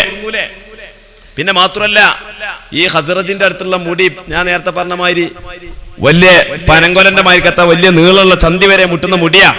അത്ര വലിയ മുടി എങ്ങനെ റസൂലുള്ളാഹിക്ക് ഉണ്ടായത്? അപ്പൊ ഇദ്ദേഹം പറയാണ്, അത് നബി സല്ലല്ലാഹു അലൈഹി വസല്ലമ തങ്ങൾക്ക് ചില സമയത്ത് 4 മൊടഞ്ഞ മുടികൾ ഉണ്ടായിരുന്നു. അപ്പൊ 4 മൊടഞ്ഞ മുടികൾ ഉണ്ടാവുമ്പോ അത് അത്രയും നീളം ഉണ്ടാവാമല്ലോ. എന്നാ കേട്ടോളൂ, നബി സല്ലല്ലാഹു അലൈഹി വസല്ലമ തങ്ങളുടെ മുടിയുടെ ഓയത്ത്, ഇത് മഹാന്മാർ ഇമാം ബാജൂരി തങ്ങൾ ഉൾപ്പെടെ ഒരുപാട് ഇമാമിങ്ങൾ പറഞ്ഞിട്ടുണ്ട്. അതിന്റെ മാക്സിമം ഈ ചുമലുമ്മ തട്ടുന്ന വിധത്തിലാ. അതിന്റെ അപ്പുറത്തേക്ക് അത് ഇറങ്ങിയിട്ടില്ല. അത് ഇറങ്ങാതിരിക്കാനുള്ള കാരണം എന്താണ്? ബഹുമാനപ്പെട്ട യൂസുഫ് നബ്ഹാനി അവിടുത്തെ ജവാഹിറുൽ ബിഹാറിലൊക്കെ പറഞ്ഞിട്ടുണ്ട്. അത് ഇറങ്ങാതിരിക്കാനുള്ള കാരണം ഒന്നുകിൽ നബി സല്ലല്ലാഹു അലൈഹി വസല്ലം തങ്ങളുടെ മുടി അതിനപ്പുറം നീളൂല, വെട്ടിയിട്ടില്ലെങ്കിലും നീളൂല. അതല്ലെങ്കിൽ നബി സല്ലല്ലാഹു അലൈഹി വസല്ലം തങ്ങളുടെ നബി തങ്ങളെ ഹജ്ജത്തുൽ വദാഇന്റെ അന്നും അതുപോലെ തന്നെ ഉംറയുടെ സന്ദർഭത്തിലും തഹല്ലുലാവാൻ വേണ്ടി മുടി മുണ്ടനം ചെയ്തിട്ടുണ്ട്, കളഞ്ഞിട്ടുണ്ട്. പക്ഷെ അല്ലെങ്കിലും നബി സല്ലല്ലാഹു അലൈഹി വസല്ലം തങ്ങൾ കാന യുഖസ്സിറു, നബി തങ്ങൾ മുടി വെട്ടാറുണ്ടായിരുന്നു. അപ്പൊ ഇദ്ദേഹം പറയാണ്, അന്ന് AP ഭാഗം പറഞ്ഞു, റഹ്മത്തുള്ള കാസിമിയെയും അതുപോലെ നമ്മുടെ ബഹാവുദ്ദീൻ കുരിയാടിനെയും അവിടെ കിട്ടോ? ആ സനദ് ഒന്ന് ഇട്ടാണി. അള്ളാഹുവിന്റെ റസൂലിന്റെ മുടി സൂക്ഷിച്ച സ്ഥലമാണ് വെല്ലൂരിലെ ലത്തീഫിയ മദ്രസ. സ്വഹാബാക്കളൊക്കെ അത് കിട്ടാൻ വേണ്ടി തിക്കും തിരക്കും കൂടി സംഘട്ടനം നടന്നു. സ്വഹാബാക്കൾക്കൊക്കെ അത് കിട്ടി. അത് കിട്ടിയത് സുന്ദരമായി സനദ് വെച്ച് അതിന്റെ അവലംബം വെച്ചുകൊണ്ടാണ് ഈ മുടികൾ സൂക്ഷിച്ചു വരുന്ന എല്ലാ വിശ്വസ്ത കേന്ദ്രങ്ങളിലും സൂക്ഷിച്ചു വരുന്നത്. ഹസരത്ത് ബാൽ മസ്ജിദ് കേട്ടിട്ടില്ലേ നിങ്ങൾ? നെഹ്റുവിന്റെ കാലത്തൊക്കെ കുഴപ്പമുണ്ടാകുന്ന ബാൽ മുടീന റസൂലുള്ളാന്റെ കേസെന്ന വാക്കിന്റെ അർത്ഥം ഹസരത്ത് ബാൽ മസ്ജിദ് അള്ളാന്റെ റസൂലിന്റെ മുടി സൂക്ഷിച്ച സ്ഥലമാണ്. വെല്ലൂരിലെ ലത്തീഫിയ മദ്രസ അഷ്റഫുൽ ഖൽഖിന്റെ തിരുമുടി സൂക്ഷിച്ച സ്ഥലമാണ്. ഡൽഹിയിലെ പ്രസിദ്ധമായ ജുമാ മസ്ജിദ്, ഡൽഹി ജുമാ മസ്ജിദ് റസൂലുള്ളാന്റെ മുടി സൂക്ഷിച്ച സ്ഥലമാണ്. ആദരവായ നിബിതങ്ങളുടെ മുടി സൂക്ഷിച്ച സ്ഥലങ്ങൾ നമ്മുടെ ഇന്ത്യയിൽ തന്നെ അതിന്റെ വ്യക്തമായ അവലംബങ്ങളോടുകൂടെ എങ്ങനെ കിട്ടിയെന്ന് പരമ്പര മുറിയാതെ സനത് വെച്ചിട്ടാ സൂക്ഷിക്ക. അല്ലാത്തത് വിശ്വാസികൾ കണക്കിലെടുക്കൂല, വിവരമുള്ളവർ കണക്കിലെടുക്കൂല.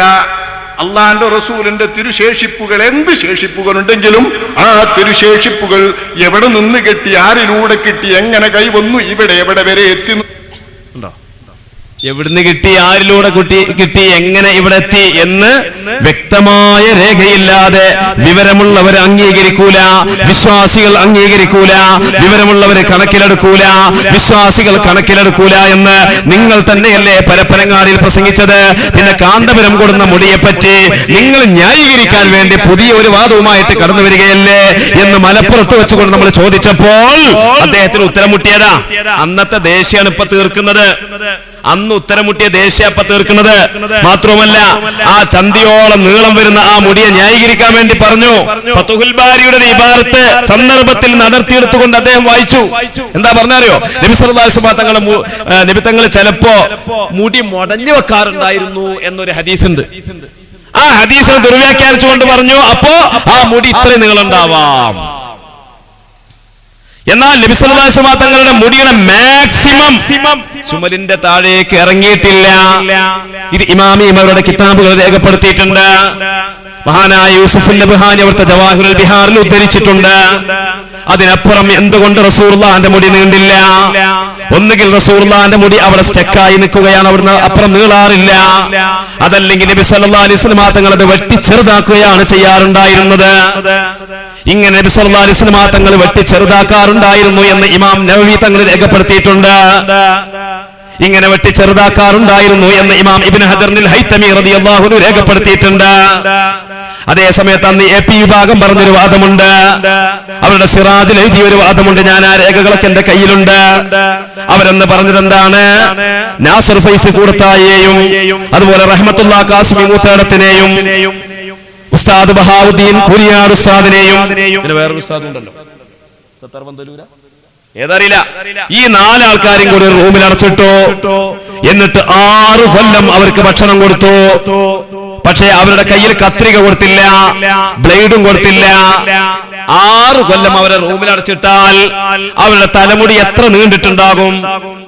അത്രയും നീളം നബി സല്ലല്ലാഹു അലൈഹി വസല്ലം തങ്ങൾ 53-ാമത്തെ വയസ്സിൽ ഹിജ്റ പോയതിനു ശേഷം 6 കൊല്ലം നബി സല്ലല്ലാഹു അലൈഹി വസല്ലം തങ്ങളുടെ തലമുടി ചെറുതാക്കിയിട്ടില്ല. അതുകൊണ്ട് ബഹാവുദ്ദീൻ കൂരിയാടിന്റെ മുടി എത്ര നീളും? റഹ്മത്തുള്ളാ കാസിമിയുടെ മുടി എത്ര നീളും? നാസർ ഫൈസി കൂടത്തായുടെ മുടി എത്ര നീളും? വേറൊരാളെ പേരും കൂടി പറയുന്നുണ്ട്, എനിക്ക് ഓർമ്മട്ടില്ല. ഇവരുടെയൊക്കെ മുടി അമീദ് വൈസി ആയിരിക്കും, അബ്ദുൽ ഹമീദ് വൈസി അമ്പലക്കടവിന്റെ മുടി എത്ര നീളും? അത്ര നീളം റസൂലുള്ളാഹിന്റെ മുടി നീണ്ടിരുന്നു. അത് ഇവർക്കൊരു തെറ്റിദ്ധാരണ ഉണ്ടായതാണെന്ന്. നബി 6 കൊല്ലം മുടിമ ഒന്നും കാട്ടിയിട്ടില്ല. പക്ഷേ ഫതാവൽ കുബ്രയിൽ ഇബ്നു ഹജർ തങ്ങൾ പറഞ്ഞിട്ടുണ്ട്, നബിയുടെയും സഹാബത്തിന്റെയും സ്വഭാവം മുടിവെട്ടി ചെറുതാക്കലായിരുന്നു എന്ന് മഹാനായ ഇമാം ഇബ്നു ഹജറുൽ ഹൈതമി റളിയല്ലാഹു തആല അൻഹു ഫതാവൽ കുബ്രയിൽ രേഖപ്പെടുത്തിയത് പോലും കാണാതെ, മഹാനായ ഇമാം ഇബ്നു ഹജറുൽ ഹൈതമി റളിയല്ലാഹു അൻഹു ശറഹുൽ ഹംസയിൽ പറഞ്ഞത് കാണാതെ, അതുപോലെ തന്നെ മഹാനായ ഇമാം ഇബ്രാഹിം അൽ ബാജൂരി അവിടുത്തെ ഹാസിയത്തുൽ ശമാഇലിൽ പറഞ്ഞത് കാണാതെ, ഇതൊന്നും നോക്കാതെ നബി സല്ലല്ലാഹു അലൈഹി വസല്ലം തങ്ങൾ തുടർച്ചയായ 6 വർഷം മുടിമ ഒരു തരത്തിലുള്ള അതിനെ നന്നാക്കലോ അതിനെ വെട്ടി ചെറുതാക്കലോ ചെയ്തിട്ടില്ല എന്ന് തെറ്റിദ്ധരിച്ചത് കൊണ്ടോ അല്ലെങ്കിൽ ബോധപൂർവമായിട്ടോ ഈ രാജ്യത്തെ ജനങ്ങളെ തെറ്റിദ്ധരിപ്പിക്കുവാൻ വേണ്ടി അന്ന് നിങ്ങൾ കാന്തപുരം കൊണ്ടുവന്ന മുടിയെ ന്യായീകരിക്കുവാൻ വേണ്ടി നിങ്ങൾ പ്രസംഗിച്ചത് എന്തിനാ? സമസ്തനൊന്ന് എതിർക്കണം, സമസ്തനെ എങ്ങനെങ്കിലും ഒന്ന് എതിർക്കണം. നിങ്ങൾ നോക്കണം, അന്ന് SKSSF ഒരുപാട് സംഘടനകളുമൊക്കെ ആ മുടി എതിർത്തു. പക്ഷെ സമസ്ത അതിന്റെ ഔദ്യോഗികമായ മുശാവറ തീരുമാനം പറഞ്ഞിരുന്നില്ല. സമസ്ത അതിന്റെ ഔദ്യോഗികമായ മുശാവറ പിന്നെ കുറെ കഴിഞ്ഞതിന് ശേഷമാണ് തീരുമാനം പറഞ്ഞത്. ആ തീരുമാനം പറഞ്ഞപ്പോ സമസ്ത പറഞ്ഞു, എന്താ പറഞ്ഞത് അറിയോ? സമസ്ത പറഞ്ഞു, ഇത് ഈ മുടിയുടെ അടിസ്ഥാനം തെളിയുന്നത് വരെ ആരും വഞ്ചിതരാവരുത് എന്ന് പറഞ്ഞു. ഇത്രേ പറഞ്ഞോളൂ. സമസ്ത വളരെ സൂക്ഷ്മതയോടുകൂടിയാ പറഞ്ഞത്. ഇനി AP കൊടുന്നെന്ന് വിചാരിച്ചു കാണ്ട് അങ്ങനെ രൂക്ഷമായ ഭാഷയിലൊന്നും പറഞ്ഞില്ല. സമസ്ത പറഞ്ഞു, നിങ്ങള് പിന്നെ അതിന്റെ അടിസ്ഥാനം ബോധ്യമാകുന്നത് വരെ ആരും വഞ്ചിതരാവണ്ട. ആ പ്രസ്താവന ഇയാൾ കളിയാക്കി. സമസ്തക്കാർക്ക് ഒന്നും തിരിയില്ല. ഷാഫി ഇമാമിന്റെ കിതാബ് തിരിയില്ല, ഷാഫി മദ്ഹബിലെ കിതാബ് തിരിയില്ല. കാരണം അതിന്റെ അർത്ഥം എന്താണ്? ഇയാൾ പറയാ, കോഴിക്കോട് പ്രസംഗിച്ചപ്പോ പറയാ, എന്താ പറഞ്ഞറിയോ? അടിസ്ഥാനം തെളിയുന്നത് വരെ വഞ്ചിതരാവണ്ടെന്നല്ലേ. അപ്പൊ അതിന്റെ അർത്ഥം എന്താ? അടിസ്ഥാനം തെളിഞ്ഞാ പിന്നെ നിങ്ങൾ വഞ്ചിതരായിക്കോളി എന്നല്ലേ. അപ്പൊ വഞ്ചിതരാവാൻ വേണ്ടി അടിസ്ഥാനം തെളിഞ്ഞാ വഞ്ചിതരായിക്കോളി എന്നാണ് ഇതിന്റെ അർത്ഥം. അപ്പൊ അടിസ്ഥാനം തെളിഞ്ഞ വഞ്ചിതരായിക്കോളി, ചതിയിലായി അകപ്പെട്ടോളി എന്നെങ്ങനെ ഒരു മുശാവറ തീരുമാനിക്കുമോ എന്നാണ് ചോദിച്ചത്. ഇത്ര കഥല്ലാത്തോലാണോ നിങ്ങളെ മുശാവറ? ഇദ്ദേഹം ചോദിച്ചതാ. പക്ഷെ അന്ന് നമ്മൾ മറുപടി കൊടുത്തു, അങ്ങനെ ഒരു അർത്ഥം അതിനില്ല. അങ്ങനെ അർത്ഥമില്ലാത്ത എത്രയോ പ്രയോഗങ്ങള് ഖുർആനിൽ വന്നിട്ടുണ്ട്, ഹദീസിൽ വന്നിട്ടുണ്ട്, ഇമാമിയങ്ങളെ വാക്കുകളിൽ വന്നിട്ടുണ്ട്. ഉദാഹരണം സ്വഹീഹുൽ ബുഖാരിയിൽ ബാബു മനിസ്തബ്റഅ എന്ന് പറയുന്ന ഒരു അധ്യായമുണ്ട്. ആ അധ്യായത്തിൽ അൻ സിയാദ് ബിൻ അലാഖത ഖാല സമീഅതു ജരീർ ബിൻ അബ്ദില്ലാഹി യഖൂലു യൗമ മാതൽ മുഗീറത്തു ബിൻ ശുഅബ. മുഗീറത്തു ബിൻ ശുഅബ വഫാത്തായ ദിവസത്തിൽ ജരീർ ബിൻ അബ്ദുള്ള പറയുന്നതായിട്ട് ഞാൻ കേട്ടു എന്ന് പറയാ സിയാദ് എന്നവര്. എന്താ? ഖാമ ഫഹമിദല്ലാഹ വഅസ്ന അലൈഹി. അദ്ദേഹം എഴുന്നേറ്റുകൊണ്ട് അല്ലാഹുവിനെ സ്തുതികീർത്തനം നടത്തിക്കൊണ്ട് അല്ലാഹുവിനെ പുകഴ്ത്തിക്കൊണ്ട് പറയാ, വഖാല അലൈക്കും ബിത്തിഖാഇല്ലാഹി വഹദാ. നിങ്ങൾ അല്ലാഹുവിനെ മാത്രം തഖ്വ ചെയ്തുകൊണ്ട് ജീവിക്കുക. ലാ ശരീക ലഹു. നിങ്ങൾ അല്ലാഹുവിന് യാതൊരു കൂട്ടുകാരനുമില്ല. വൽ വഖാരി വസ്സകീനത്തി. അടക്കത്തോടെയും ഒതുക്കത്തോടെയും നിങ്ങൾ ജീവിച്ചു കൊള്ളുക. നിങ്ങൾ തഖ്വയോടുകൂടി ജീവിക്കുക, നിങ്ങൾ അടക്കത്തോടുകൂടി ജീവിക്കുക, ഒതുക്കത്തോടുകൂടി ജീവിക്കുക. ഹത്താ യഅതിയകും അമീർ. നിങ്ങൾക്കൊരു നേതാവ് വരുന്നത് വരെ, ഒരു നേതാവ് വരുന്നത് വരെ നിങ്ങൾ തഖ്വയിൽ ജീവിക്കുക. അതിന്റെ അർത്ഥം എന്താ? നേതാവ് വന്നാല് പിന്നെ തഖ്വ വേണ്ടാന്നാണോ? നേതാവ് വന്നാൽ തഖ്വ വേണ്ടാന്ന് അതിന്റെ അർത്ഥം? നേതാവ് വന്നാൽ ഏതായാലും തഖ്വ വേണ്ടാന്നല്ലേ? അത് ഏതൊരാൾക്കും മനസ്സിലാവുന്ന കാര്യല്ലേ?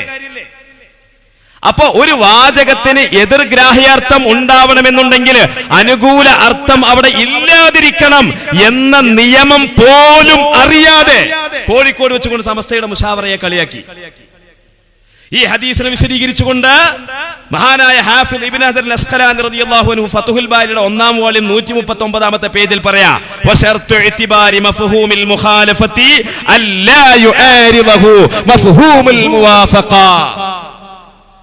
നേതാവ് വരുന്നത് വരെ നിങ്ങൾ തഖ്വയിൽ ജീവിക്കുക എന്ന് പറഞ്ഞാൽ നേതാവ് വന്നാലും അങ്ങനെ തന്നെ ജീവിക്കണം എന്നാ. അല്ലാതെ നേതാവ് വന്നാ പിന്നെ നിങ്ങളൊക്കെ കല്ലുടിച്ചാൻ പോയിക്കോളിന്നാണോ? അങ്ങനെ ആരെങ്കിലും മനസ്സിലാക്കുവോ? അപ്പൊ മഫ്ഹൂമു മുവാഫഖ ഉള്ളിടത്ത് പിന്നെ മഫ്ഹൂമു മുഖാലഫയില്ല.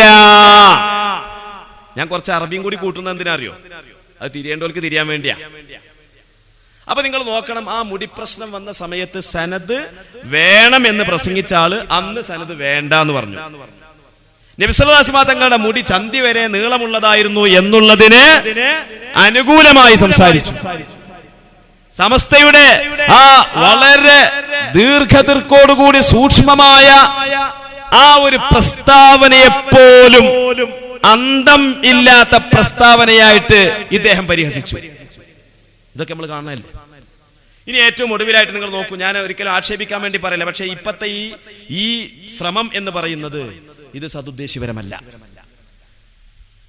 കേരള സംസ്ഥാന ജമിയത്തുൽ ഉലമയുടെ വക്താവ് എന്ന നിലക്ക് പ്രത്യക്ഷപ്പെട്ടുകൊണ്ട് നടത്തുന്ന ഈ പ്രഭാഷണ പരമ്പര ഒരിക്കലും തന്നെ നസീഹത്തല്ല, ഈ ഉമ്മത്തിനുള്ള സദുപദേശം എന്ന നിലക്കല്ല. ഇത് നേരത്തെ പറഞ്ഞതുപോലെ ഇത് മോഹഭംഗമാണ്, ഇത് തികഞ്ഞ അസൂയയാണ്. നിങ്ങൾ നോക്കൂ സഹോദരങ്ങളെ, നമ്മുടെ 90-ാം വാർഷികം ആലപ്പുഴയിൽ വെച്ചുകൊണ്ട് 90-ാം വാർഷികം നടന്നു. ആ വാർഷിക സമാപന സമ്മേളനത്തിന് നഗരി എത്ര കിലോമീറ്റർ ഉണ്ടായിരുന്നത്? ആ കിലോമീറ്റർ മുഴുവൻ നഗരിയിൽ ലക്ഷോപലക്ഷം അല്ലേ അണിനിരന്നത്? ഇത് മലപ്പുറം ജില്ലയിലൊന്നും അല്ലല്ലോ. അങ്ങ് തെക്ക് ആലപ്പുഴ ജില്ലയിലാണ്. ആലപ്പുഴ എന്ന് പറയുന്ന ആ ടൗണ് വളരെ കുടുങ്ങിയ ഒരു കുടുസായ ടൗണാണ്. അവിടുത്തെ പോലീസ് ഉദ്യോഗസ്ഥരും കലക്ടർമാരൊക്കെ ഭയപ്പെട്ടിരുന്നു. ഇത്ര വലിയൊരു സമ്മേളനം നടന്നാൽ ഈ ടൗണാകെ ഗതാഗത കുരുക്കുകൊണ്ടാകെ പ്രശ്നമാകുമല്ലോ. പക്ഷേ അച്ചടക്കമുള്ള സമസ്തയുടെ ആ സമ്മേളനം കഴിഞ്ഞപ്പോ കലക്ടർമാർ, പോലീസ് ഉദ്യോഗസ്ഥന്മാർ, അതുപോലെ മേധാവിമാർ, ഡിപ്പാർട്ട്മെന്റിന്റെ നായകന്മാർ അവരെല്ലാവരും പ്രശംസിക്കുകയാണ്. ഇത്ര അച്ചടക്കമുള്ള ഒരു ടീം, ഇത്ര ആത്മാർത്ഥതയും മതബോധവുമുള്ള ഒരു വിഭാഗം, ഇത് ആലപ്പുഴയെ അക്ഷരാർത്ഥത്തിൽ ഞെട്ടിച്ചിരിക്കുകയാണല്ലോ എന്ന് അവർ അഭിപ്രായപ്പെടുകയാണ്. അതേപോലെ തന്നെ നമ്മുടെ മലപ്പുറത്ത് കഴിഞ്ഞ ഡിസംബറിൽ നടന്ന, അല്ലെങ്കിൽ ഡിസംബറിലോ നടന്ന ശരീഅത്ത് സംരക്ഷണ റാലി, ആ ശരീഅത്ത് സംരക്ഷണ റാലി മലപ്പുറത്തുള്ള വിശാലമായ ആ തെരുവീതിയെ അക്ഷരാർത്ഥത്തിൽ നിറഞ്ഞു കവിഞ്ഞുകൊണ്ട് പരാവാരം കണക്കെ മനുഷ്യന്മാർ, സമസ്തയുടെ അനുയായികൾ, സമസ്തയുടെ ജംഇയ്യത്തുൽ ഉലമയുടെ അനുയായികൾ ഒഴുകുന്നത് കണ്ടപ്പോ, ഇതൊക്കെ കണ്ടപ്പോ ഇവർക്കൊക്കെ മോഹഭംഗം വരികയാണ്. നമുക്കൊന്നും ഇങ്ങനെ കഴിയണില്ലല്ലോ, എന്താ ചെയ്യാ? നേരത്തെ സത്താർ സാഹിബ് പറഞ്ഞതുപോലെ ഇത് സമസ്ത പറഞ്ഞുകാണ്ട് ഓരോ മഹലിലും ഇങ്ങോട്ട് പിടിച്ചു വലിക്കല്ല. മഹല്ലത്തുകാര് തീരുമാനിക്കാണ്, മദ്രസക്കാര് തീരുമാനിക്കാണ്, ചെറുപ്പക്കാര് തീരുമാനിക്കാണ്, സമൂഹം തീരുമാനിക്കാണ്, സമുദായം തീരുമാനിക്കാണ്. നമ്മുടെ പ്രശ്നങ്ങളുടെ, നമ്മുടെ കാര്യങ്ങളുടെ നായകത്വം വഹിക്കേണ്ടത് അത് സമസ്തകളുടെ ജംഇയ്യത്തുൽ ഉലമയാണെന്ന് നാട്ടുകാർ തീരുമാനിക്കാണ്. ഇവിടെ നിങ്ങൾ നോക്കൂ സഹോദരന്മാരെ, നമ്മുടെ ഈ ബിദ്അഈ പ്രസ്ഥാനക്കാരും കള്ളത്വരീഖത്തുകാരൊക്കെ ഒരു തന്ത്രം പയറ്റാറുണ്ട്. ബിദ്അത്തുകാരെന്താ, അവരുടെ ഖണ്ഡന പ്രസംഗം ശ്രദ്ധിച്ചിട്ടുണ്ടോ നിങ്ങള്? അവരുടെ ഖണ്ഡന പ്രസംഗത്തിൽ അവർ പറയും, ഉലമാക്കളെ പ്രതി നിർത്തിക്കൊണ്ടാ സംസാരിക്കുക, നാട്ടേര് അവരാൾക്കാരായിട്ടും ഉലമാക്കന്മാര് മുശ്രിക്കീങ്ങളായിട്ടാണ് സംസാരിക്കുക. മൗലവിമാര് ജനങ്ങളെ നിങ്ങൾ പള്ളിക്കത്ത് ഉസ്താദിനോട് ചോദിച്ചു നോക്കി. അങ്ങനെ ജനങ്ങളെ ഒരു പൊതുസമൂഹമാക്കിയിട്ട് ഉസ്താദുമാരെയും ഉലമാക്കളെയും എതിർചേരിയിൽ നിർത്തിക്കൊണ്ടുള്ള ഒരു പ്രഭാഷണ ഖണ്ഡന തന്ത്രമാണ് ഇവിടുത്തെ ബിദ്അത്തുകാർക്കുള്ളത്. അതേ തന്ത്രം തന്നെയാണ് ഈ കള്ളത്വരീഖത്തുകാരും ഇവിടെ പയറ്റിയിട്ടുള്ളത്. ഇന്ന് അതേ തന്ത്രം ഇപ്പൊ എപിക്കാര് പറയാൻ തുടങ്ങിയിരുന്നു കുറച്ചു മുമ്പ്. നാട്ടേര മദ്രസയിൽ സമസ്തക്ക് എന്താ കാര്യം? മദ്രസ നാട്ടേരതല്ലേ? സമസ്ത എന്ന് പറഞ്ഞ കോഴിക്കോടുള്ള 40 ആളുകളല്ലേ? ഇവര് പറയുന്നേട്ടാ തോന്നും സമസ്ത ഒരു 40 ആൾക്കാർ, ഈ നാട്ടേരും സമസ്ത തമ്മിൽ ബന്ധമല്ല. നിങ്ങൾ നോക്കൂ സഹോദരന്മാരെ, ഇപ്പൊ കൊടക്കാട് കഴിഞ്ഞ ഈ മാസം കൊടക്കാട് മദ്രസ ഹൈക്കോടതി നമുക്ക് തുറന്നു തന്നു. 2-3 മാസമായിട്ട് അവിടെ മദ്രസ പൂട്ടിക്കിടക്കായിരുന്നു. മണ്ണാർക്കാടിനടുത്തുള്ള കൊടക്കാട് ഹൈക്കോടതി അത് നമുക്ക് തുറന്നു തന്നു. അവിടെ എപിക്കാര് പ്രശ്നം ഉണ്ടാക്കിയതായിരുന്നു. ആ സമയത്ത് പോലീസ് ഉദ്യോഗസ്ഥർ നമ്മളോട് ചോദിച്ചു, ഇവിടെ ഒരു തെരഞ്ഞെടുപ്പ് നടത്തട്ടെ. നമ്മൾ പറഞ്ഞു തെരഞ്ഞെടുപ്പ് നടത്തിക്കോളൂ, ആർക്കാണോ ഭൂരിപക്ഷം കിട്ടുന്നത് അവർ നടത്തിക്കോട്ടെ മദ്രസ. എപിക്കാര് പറഞ്ഞു തെരഞ്ഞെടുപ്പ് പറ്റൂല. അങ്ങനെ ഹൈക്കോടതി വിധിച്ചു അത് സമസ്തക്കായിരിക്കണം ആ മദ്രസ. എന്തുകൊണ്ട് ഹൈക്കോടതി വിധിച്ചു? ആ നാട്ടുകാരുടെ അഭിപ്രായമാണ് ഹൈക്കോടതി വിധിച്ചത്, അല്ലാതെ നാട്ടുകാർക്ക് ഇത് അങ്ങനെയൊന്നും അഭിപ്രായമൊന്നുമില്ല. പിന്നെ കോഴിക്കോടുള്ള 40 ആളുകളുടെ അഭിപ്രായം പിന്നെ ഹൈക്കോടതി കണ്ടുന്നോ? നാട്ടുകാരൊന്ന് വേറെ, സമസ്തൊന്ന് വേറെ എന്ന് പറഞ്ഞു കണ്ട് ഇവിടുത്തെ രാജ്യത്തെ മുസ്ലിം ജനവിഭാഗത്തെ പണ്ഡിതന്മാരിൽ നിന്ന് അടർത്തി മാറ്റാൻ വേണ്ടി പണ്ടുകാലം മുതൽക്കേ ഇവിടെ ബിദ്അത്തുകാരുടെ ഒരു തന്ത്രമുണ്ട്. കള്ളത്വരീഖത്തുകാരും ആ തന്ത്രം പയറ്റാറുണ്ട്, അതുപോലെ വിഘടിതക്കാരും ആ തന്ത്രം പയറ്റാറുണ്ട്. ഇന്നിപ്പോ സംസ്ഥാനയുടെ ആളുകളും ആ തന്ത്രം പയറ്റുന്നത് എന്തിന്റെ അടിസ്ഥാനത്തിലാ? എന്നിട്ട് പറയുന്നത് എന്താന്ന് വെച്ചാല് സമസ്ത കേരള ജംഇയ്യത്തുൽ ഉലമ, സമസ്ത കേരള ജംഇയ്യത്തുൽ ഉലമ ഇവിടെ പിന്നെ മദ്രസ ഉസ്താദുമാരെ അവിടെ ജോലി തെറിപ്പിക്കാണ്, അവരെ ഭരിക്കാണ്, മഹല്ലുകളും മദ്രസകളൊക്കെ ഭരിക്കാണ്. നിങ്ങൾ നോക്കുന്നത് വളരെ തെറ്റായ പരാമർശങ്ങളാണ്. ഒരു പക്ഷേ നിഷ്പക്ഷമായിട്ട് ആരെങ്കിലും ചിന്തിച്ചിട്ടുണ്ടാവും അങ്ങനെയൊക്കെ ഉണ്ടോ? എന്നാൽ നിങ്ങൾ നോക്കൂ, സമസ്തയുടെ വിദ്യാഭ്യാസ ബോർഡ്, സമസ്തയുടെ വിദ്യാഭ്യാസ ബോർഡ്, ആ വിദ്യാഭ്യാസ ബോർഡിൽ ഒരു മദ്രസ അഫിലിയേറ്റ് ചെയ്യുമ്പോൾ എന്താ പറയുന്നത്? അതിന് വ്യക്തമായ ഫോമുണ്ട്. ആ ഫോമിലൂടെ വളരെ കൃത്യമായിട്ട് തന്നെ പറയുന്നു, ഞങ്ങൾ ഈ സ്ഥാപിച്ച ഈ മദ്രസ സമസ്ത കേരള ജംഇയ്യത്തുൽ ഉലമായുടെയും വിദ്യാഭ്യാസ ബോർഡിന്റെയും നിയമ നിർദ്ദേശങ്ങൾക്കനുസരിച്ച് പ്രവർത്തിക്കുന്നതാണെന്ന് ഇതിനാൽ സാക്ഷ്യപ്പെടുത്തുന്നു എന്ന് പറഞ്ഞിട്ടാണ് ഫോം ഒപ്പിട്ട് കൊടുക്കുന്നത്. അതുകൊണ്ട് ഞങ്ങളെ മദ്രസ നിങ്ങൾ അംഗീകരിക്കണമെന്ന് ഇവിടുന്ന് അങ്ങോട്ട് ആവശ്യപ്പെടുകയാണ്. ഇപ്പൊ ഉദാഹരണം പറയുകയാണെങ്കിൽ 4 വർഷം മുമ്പ് പെരിന്തൽമണ്ണക്കടുത്തുള്ള ഒരു മഹല്ലിൽ, ഞാൻ ജോലി ചെയ്യുന്ന മഹല്ലിൽ, അവിടെ ഒരു മദ്രസ തുടങ്ങി. അവിടെ പള്ളിയോടനുബന്ധിച്ച് കുറച്ചും കൂടി ഒരു ബിൽഡിംഗ് എടുത്തിട്ട് ആ ഭാഗത്തുള്ള ആൾക്കാർ ഒരു മദ്രസ തുടങ്ങി. മദ്രസ തുടങ്ങിയപ്പോ ആ നാട്ടുകാര് പള്ളിക്കത്ത് ഉസ്താദി എന്ന നിലയ്ക്ക് എന്നോട് വന്നിട്ട് പറഞ്ഞത് എനിക്ക് ഓർമ്മയുണ്ട്. അവര് പറഞ്ഞു, ഞങ്ങളെ മദ്രസ സമസ്ത അംഗീകരിക്കാൻ എന്താ ചെയ്യേണ്ടത്?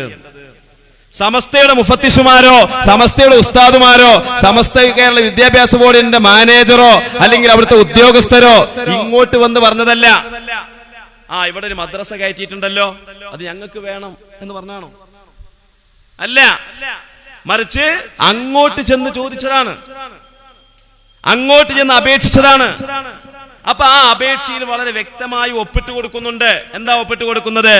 ഇത് സമസ്ത കേരള ഇസ്ലാമത വിദ്യാഭ്യാസ ബോർഡിന്റെ നിയമ നിർദ്ദേശങ്ങൾക്കനുസരിച്ച് പ്രവർത്തിക്കുന്ന മദ്രസയാണെന്നും അതുകൊണ്ട് ഞങ്ങൾക്ക് അംഗീകാരം തരണമെന്നും കൃത്യമായി ഒപ്പിട്ടിട്ടാണ് എന്ത് ചെയ്യുന്നത്?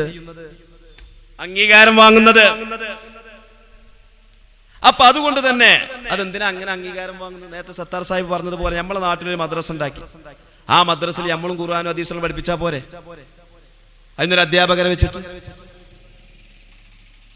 പോരെ? പക്ഷെ അതെന്തുകൊണ്ട് ജനങ്ങൾ ചെയ്യുന്നില്ല?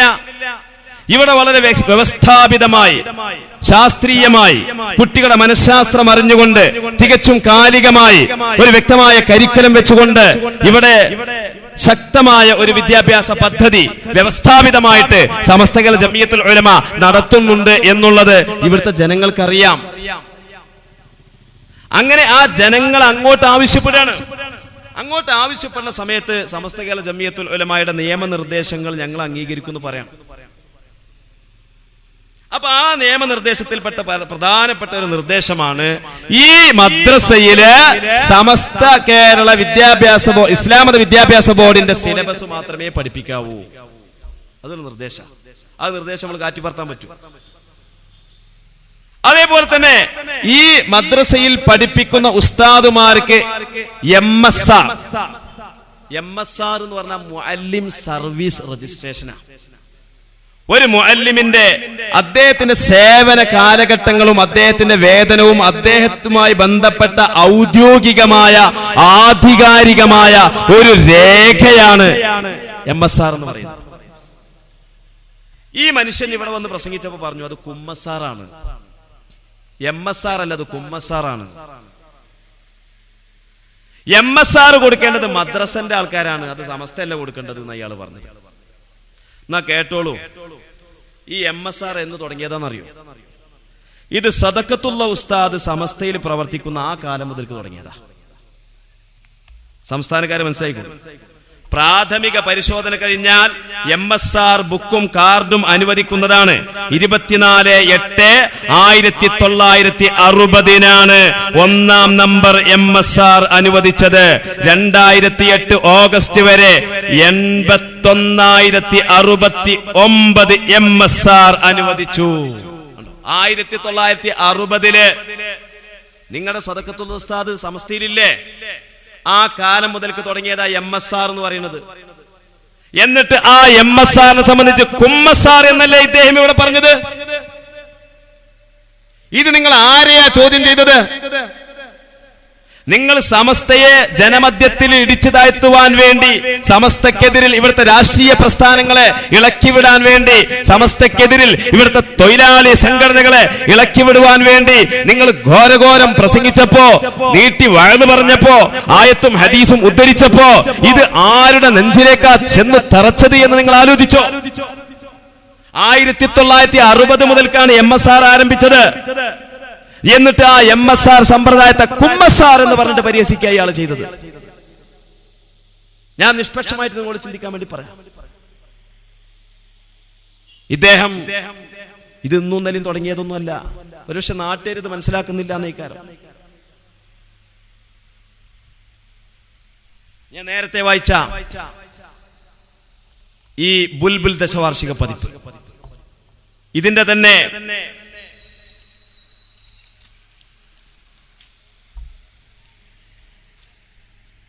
മറ്റൊരു സ്ഥലത്ത് പറയുന്നുണ്ട്. എന്താ പറയുന്നത്? 1960കളിലുള്ള സമസ്ത മുശാവറ മെമ്പർമാരെ പറ്റി ഇതിൽ പറയുന്നുണ്ട്. 1960കളിലുള്ള സമസ്ത മുശാവറ മെമ്പർമാരെ പറ്റി എന്താ ഈ നജീബ് മൗലവി പറയുന്നത് അറിയോ? ബഹുമാനപ്പെട്ട കണ്ണിയത്ത് അഹമ്മദ് മുസ്ലിയാരും അദ്ദേഹത്തെ അനുകരിച്ചുകൊണ്ട് തന്റെ ശിഷ്യൻ EK അബൂബക്കർ മുസ്ലിയാരും മാത്രമേ ഈ വിവാദ കാലത്തു ജീവിച്ചിരിക്കുന്ന ഉലമാക്കളിൽ ഉച്ചഭാഷ ഉപയോഗിക്കുന്നതിനെ അനുകൂലിക്കുന്നവരായുള്ളൂ. മുശാവറയിലെ ബാക്കിയുള്ളവരെല്ലാം ഇവർ രണ്ടുപേരെ അപേക്ഷിച്ച് ഒരു ദീനീ വിഷയത്തിൽ അഭിപ്രായം പറയാൻ കഴിവും ആർജവവും ഉള്ളവരല്ല. ശംസുൽ ഉലമയും കണ്ണിയത്തും അല്ലാത്ത ബാക്കിയുള്ള മുശാവറയിലുള്ള അന്നത്തെ ഉസ്താദ്മാരാരൊക്കെയാണ്? ഒരു പക്ഷേ ഞങ്ങൾക്ക്, എനിക്കൊന്നും അറിയില്ലേക്കാരം, ഉസ്താദ്മാർക്ക് അറിയാം. അബ്ദുള്ള ഉസ്താദിനും അതുപോലെ ഇവിടെ സദസ്സിലിരിക്കുന്ന പ്രായമുള്ള നിങ്ങൾക്കൊക്കെ അറിയിക്കാരം.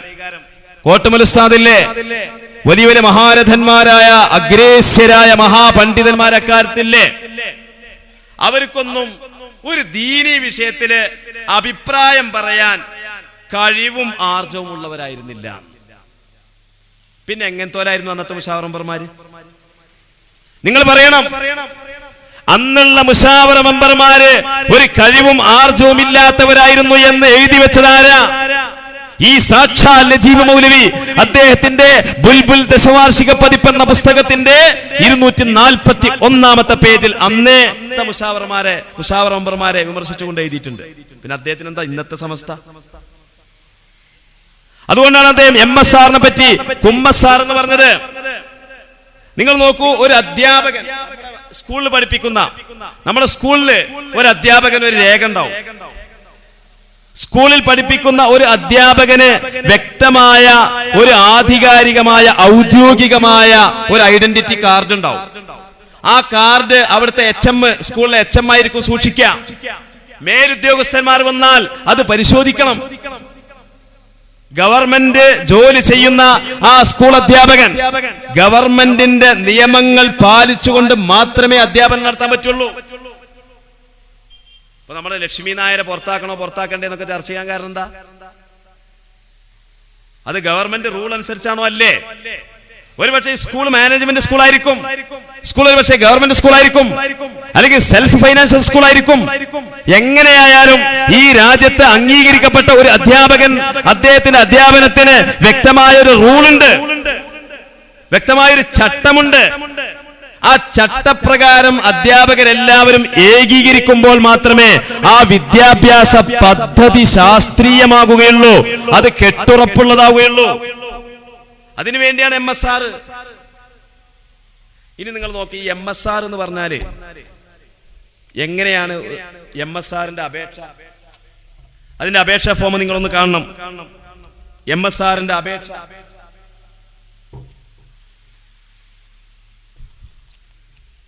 ഒരു മദ്രസ MSR പരിഷ്കരണ ഫോറം. ഇതിൽ ആരൊക്കെ ഒപ്പിടേണ്ടത്? ഇയാൾ പറയണ MSR ഇത് നാട്ടുകാർ അറിയണില്ല എന്നാ, ഇത് മദ്രസന്റെ കമ്മിറ്റിക്കാരൊന്നും ഇത് അറിയണില്ല എന്നാ. നിങ്ങൾ നോക്കണം, ഈ MSRൽ മുഅല്ലിമിന്റെ പേരും ഒപ്പും വേണം.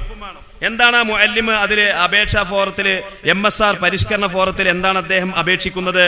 1925 സ്ഥാപിച്ചു സൊസൈറ്റീസ് രജിസ്ട്രേഷൻ ആക്ട് പ്രകാരം 1934 കോഴിക്കോട് ജില്ലാ രജിസ്റ്റർ ഓഫീസിൽ 1-ാം നമ്പറായി രജിസ്റ്റർ ചെയ്ത് ഇപ്പോൾ കോഴിക്കോട് ഫ്രാൻസിസ് റോഡ് ആസ്ഥാനമായി പ്രവർത്തിച്ചു വരുന്ന സമസ്ത കേരള ജംഇയ്യത്തുൽ ഉലമായുടെ ആശയാദർശങ്ങളിൽ വിശ്വസിക്കുകയും പ്രവർത്തിക്കുകയും ചെയ്യുന്നവനാണ് ഞാനെന്ന് സത്യബോധ്യപ്പെടുത്തുകയും സമസ്ത കേരള ഇസ്ലാമത വിദ്യാഭ്യാസ ബോർഡിന്റെ നിയമങ്ങളും നിർദ്ദേശങ്ങളും അനുസരിച്ച് മദ്രസ സേവനം ചെയ്യുന്നതാണെന്നും ഇതിനാൽ ഞാൻ പ്രതിജ്ഞ ചെയ്യുകയും എനിക്ക് മുഅല്ലിം സർവീസ് രജിസ്റ്റർ പരിഷ്കരിച്ചു തരികയും ചെയ്യണമെന്ന് അപേക്ഷിക്കുന്നു.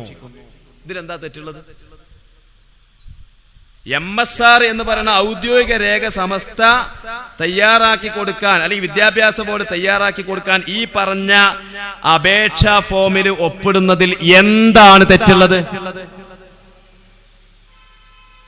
എന്താണ് ഇതിൽ അമാന്തത ഉള്ളത്? എന്താണ് കുഴപ്പമുള്ളത്? ഒന്ന് പറയണം. എന്നിട്ട് ഇതിൽ ആരൊക്കെയാണ് ഒപ്പിടുന്നത് അറിയോ? ഇത് മദ്രസ കമ്മിറ്റിക്കാരെ അറിയാത്തൊരു സംഭവമല്ല. MSRനെ പറ്റിയൊന്നും നാട്ടുകാരെ കമ്മിറ്റിക്കാരെ നിങ്ങൾ അറിയണില്ലല്ലോ, ഇങ്ങനെയൊക്കെ സംഭവം നടക്കുന്നുണ്ട് എന്നാ കേട്ടോളൂ. ഇപ്പോൾ ജോലി ചെയ്യുന്ന മദ്രസയുടെ പ്രസിഡന്റിന്റെ അല്ലെങ്കിൽ സെക്രട്ടറിയുടെ പേരും ഒപ്പും സീലും വെക്കണം, എന്നാലേ കൊടുക്കുള്ളൂ. പിന്നെ പറയണത് SKSSFന്റെ ഒപ്പ് എന്നാ. ഇദ്ദേഹത്തിന്റെ ആകെ പരാതി MSR പുതുക്കാൻ SKSSFന്റെ ഒപ്പ് വേണമെന്ന് പറയുമ്പോ ഈ SKSSFകാരെന്ന് പറഞ്ഞാൽ ഈ ഉസ്താദ് ഷെഡിട്ട് കൊടുത്ത് പഠിപ്പിച്ച കുട്ടിയല്ലേ, ഷെഡിട്ട് കൊടുത്ത് പഠിപ്പിച്ച കുട്ടിയുടെ ഒപ്പ് എങ്ങനെ വാങ്ങാൻ പറ്റുമോ എന്നാ ചോദിക്കുന്നത്. നമ്മളെ മദ്രസയിൽ ഉസ്താദ്മാര് ഷെഡിട്ട് പഠിപ്പിച്ചിട്ടില്ല. ഷെഡിടാൻ പഠിപ്പിക്കല ഖുർആനും ഹദീസും അതുപോലെ ഫിഖ്ഹും തജ്വീദും താരീഖും ഇതൊക്കെ നമ്മൾ പഠിപ്പിക്കല്. ഇവരെ മദ്രസയിൽ അങ്ങനെ ഇക്കാരം. SKSSF മാത്രല്ല, ഇനിയിപ്പോ ഒരു അധ്യാപകന് SKSSF എന്ന് പറയുന്ന ഒരു കുട്ടിയുടെ കുട്ടിയൊന്നാവൂല, പ്രായപൂർത്തിയായ ആൾ തന്നെയാണ്. 20ഉം 25ഒക്കെ വയസ്സുള്ള SKSSF പേരുണ്ട്.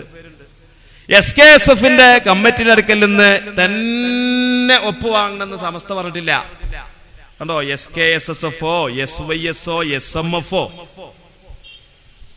അവരിൽ ഏതെങ്കിലും ഒരു സംഘടനയുടെ, SYS ആയാലും മതി, അത് മൂത്ത ആൾക്കാരുതാണല്ലോ.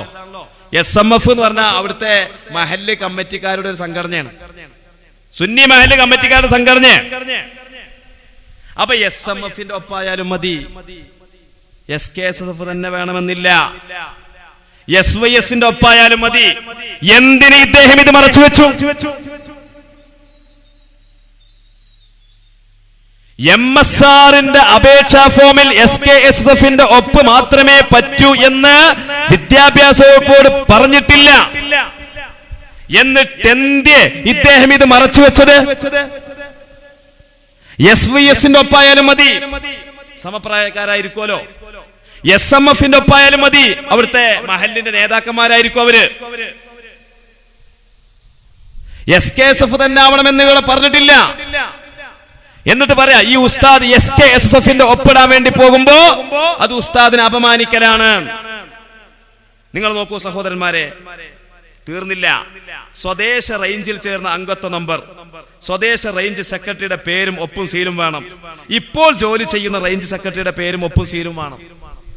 ഇതൊക്കെ ചെല്ലുമ്പോഴേ സമസ്ത MSR കൊടുക്കുള്ളൂ. അതുകൊണ്ട് എന്റെ പ്രിയപ്പെട്ട സഹോദരന്മാരെ, സമസ്ത കേരള ജംഇയ്യത്തുൽ ഉലമായുടെ MSR സംവിധാനത്തെ ഈ ചോദ്യം ചെയ്ത ഈ മനുഷ്യൻ അദ്ദേഹം പറയാ, MSR ഇല്ലാത്തവർക്ക് ആനുകൂല്യങ്ങൾ, ഒരുപാട് ആനുകൂല്യങ്ങൾ, സമസ്തയുടെ ഒരുപാട് ആനുകൂല്യങ്ങൾ അദ്ദേഹം പറയാം, ആനുകൂല്യം കിട്ടുന്നില്ല. അത് ശരിയാണ്. MSR ഉള്ളവർക്ക് സമസ്തയിൽ നിന്ന് ഒരു ആനുകൂല്യങ്ങൾ കിട്ടുള്ളൂ. അത് സമസ്തയുടെ ഒരു തീരുമാനമാണ്. ആ സമസ്തയുടെ ഏത് തീരുമാനമുണ്ടെങ്കിലും ആ തീരുമാനം അനുസരിച്ച് മുന്നോട്ട് പോകുന്ന മദ്രസയാണ്. അതുകൊണ്ട് ഇതിന് അംഗീകാരം തരണമെന്ന് ഈ മദ്രസ അപേക്ഷിച്ചതാണ്. ഇദ്ദേഹം ഒരു വെല്ലുവിളി നടത്തി ഇവിടെ പത്തിരിയാൽ വെച്ചിട്ട്. ഇപ്പൊ വാട്സപ്പിലൊക്കെ അതാണ് വല്ലാതെ ഓടുന്നത്. നിങ്ങൾ കേട്ടിട്ടുണ്ടോന്ന് അറിയില്ല. എന്താ വെല്ലുവിളി എന്നറിയോ? MSR പുതുക്കാൻ വേണ്ടി പറഞ്ഞ സമസ്ത 10,000-കണക്കിന് മദ്രസകളുടെ അംഗീകാരം പുതുക്കാൻ വേണ്ടി ആവശ്യപ്പെടാൻ തയ്യാറുണ്ടോ എന്നാണ് അദ്ദേഹം വെല്ലുവിളിച്ചത്. എനിക്ക് അയാളോട് തിരിച്ചു പറയാനുള്ളത് എന്താണെന്നറിയോ? സമസ്തയുടെ അംഗീകാരമുള്ള ഏതെങ്കിലും ഒരു മദ്രസക്കാരെ കൊണ്ട് ആ അംഗീകാരം പിൻവലിപ്പിക്കാൻ നിങ്ങൾക്ക് ചങ്കൂറ്റമുണ്ടോ? അതാണ് എനിക്ക് തിരിച്ചു ചോദിക്കാനുള്ളത്. അത് പറഞ്ഞു കാണാൻ ചെല്ലി നിങ്ങൾ മദ്രസന്റെ ആൾക്കാരെടുത്ത്. നിങ്ങൾ സമസ്തന്റെ മദ്രസയിൽ നിന്ന് പിൻവലിച്ചു കാണാൻ ഞങ്ങളെ വിദ്യാഭ്യാസ ബോർഡിക്ക് വരിയെന്നൊന്ന് പറഞ്ഞു നോക്കി. ചങ്കൂറ്റുണ്ടോ നിങ്ങൾക്ക്? കാരണം എന്തുകൊണ്ട്? ഇത് സമസ്ത പിടിച്ചു വലിച്ചതല്ല.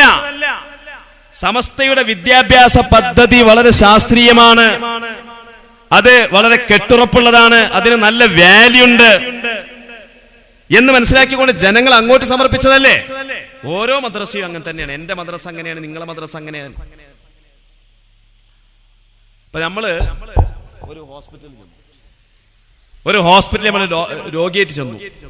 എന്നാൽ ആ ഹോസ്പിറ്റലിൽ നമ്മൾ ചെന്നാല് രോഗി അഡ്മിറ്റ് ചെയ്ത് കഴിഞ്ഞാൽ ആ ഹോസ്പിറ്റലിൽ ചില നിയമങ്ങളുണ്ടാവും, ആ ഹോസ്പിറ്റലിൽ ചില സെക്യൂരിറ്റി ഗാർഡുകൾ ഉണ്ടാവും. അവർ പറയുന്നിടത്ത് കൂടി നമുക്ക് നടക്കാൻ പറ്റുള്ളൂ. അവിടെ എന്റെ മനുഷ്യാവകാശം ധ്വംസിക്കപ്പെടുന്നു എന്ന് ആരെങ്കിലും പറയാറുണ്ടോ? അതാ ഹോസ്പിറ്റലിന്റെ നിയമല്ലേ. പിന്നെ ഇവര് പറയണെന്താ വെച്ചാൽ ക്ഷേമനിധിയാണ്. മുഅല്ലിമീങ്ങളുടെ ക്ഷേമനിധിയിലേക്ക് എല്ലാ മുഅല്ലിമും ഒരു ദിവസത്തെ വേതനം അടക്കണമെന്നുണ്ട്. ഞാൻ ഉത്തരവാദപ്പെട്ട പല ആളുകളോടും സംസാരിച്ചു. അങ്ങനെ ആ വേതനം അടച്ചിട്ടില്ല എങ്കിൽ ആ മുഅല്ലിമിനെ പിരിച്ചുവിടണം എന്ന് സമസ്ത കമ്മിറ്റിക്കാരോട് പറയാറുണ്ടോ? ഇല്ല, പറയാറില്ല. അങ്ങനെ ക്ഷേമനിധിയിൽ വേതനം അടക്കുന്ന വേതനത്തിന്റെ ഒരു ദിവസത്തെ വേതനം 6000 രൂപ ശമ്പളമുള്ള ഒരാൾക്ക് 200 രൂപ ഉണ്ടാവോ? ഒരു ദിവസം 200 രൂപ, ഒരു കൊല്ലത്തിൽ 200 രൂപ, 5000 രൂപ വേതനാണെങ്കിൽ അതിന് താഴെ. അങ്ങനെ ഒരു വേതനം ക്ഷേമനിധിയിലേക്ക് അടക്കുക. ഇവര് പറയണെന്താ വെച്ചാൽ ഇത് നിർബന്ധപൂർവം പിരിക്കാണ്. ഒരാള് അങ്ങനെ ആ വേതനം അടച്ചിട്ടില്ല എങ്കിൽ അയാളെ മദ്രസയിൽ നിന്ന് പിരിച്ചുവിടണമെന്ന് സമസ്തയോ റേഞ്ച് ജമിയത്തുൽ മുഅല്ലിമീനോ പറയാറില്ല. MSR എടുത്തിട്ടില്ല എങ്കിൽ അയാളെ മദ്രസയിൽ നിന്ന് പിരിച്ചുവിടണം എന്ന് കമ്മിറ്റിക്കാരോട് സമസ്ത പറയാറില്ല. പക്ഷെ MSR എടുത്തവർക്ക് ഔദ്യോഗികമായ അംഗീകാരം ഉണ്ടാകുള്ളൂ. അവർക്ക് സമസ്തയുടെ ഒരു വിദ്യാഭ്യാസ കരിക്കുലത്തിലെ ഒരു അധ്യാപകനായിട്ട് പരിഗണിക്കപ്പെടുകയുള്ളൂ. ഇത്രയും അർത്ഥം. അപ്പൊ അങ്ങനെ ആ ക്ഷേമനിധിയിലേക്ക് ഒരു വേതനം അടച്ചു, അതൊരു സദഖയാണ്. അത് സദഖയാണ്, അല്ലാതെ നമ്മളെ ഇൻഷുറൻസ് കമ്പനി പോലെയല്ല. ഇൻഷൂറിലേക്ക് നമ്മൾ ലൈഫ് ഇൻഷുറൻസിലേക്ക് നമ്മള് പ്രീമിയം അടച്ചാൽ അത് നമ്മളതിന്റെ അവകാശികളായിട്ട് നമുക്ക് തന്നെ കിട്ടണം. അതൊരു കരാറാ. അങ്ങനത്തെ ഒരു കരാർ സംവിധാനം അല്ല ഇത്. നിങ്ങൾ വിചാരം അങ്ങനെ കരാറാണെന്നാണോ? അപ്പൊ നമ്മളെ നാട്ടിൽ ക്യാൻസർ രോഗികൾക്ക് വേണ്ടി ഒരു പിരിവ് നടത്തി വിചാരിക്കാം. എല്ലാവരും അതിലേക്ക് കഴിയാവുന്ന ഫണ്ട് കൊടുത്തു. എന്നാൽ അതിന്റെ നിബന്ധന ആ പിരിച്ച എല്ലാവർക്കും അറിയാം അതിന്റെ നിബന്ധനകൾ എന്താന്നുള്ളത്. ആ നിബന്ധന പാലിച്ച ആളുകൾക്ക് അത് കൊടുക്കും. അത് കൊടുക്കാൻ വേണ്ടി തന്നെയല്ലേ ഇത് പിരിച്ചത്. ഇപ്പൊ നമ്മളെ ഇവിടെ തന്നെ മൈക്കപ്പിരിവ് നടത്തിയില്ലേ, ബക്കറ്റ് പിരിവ്. ഈ ബക്കറ്റ് പിരിവ് ആ സംഘാടകർ എന്തൊക്കെയാണോ അത് തീരുമാനിക്കുന്നത് അതിലേക്ക് കൊടുക്കും.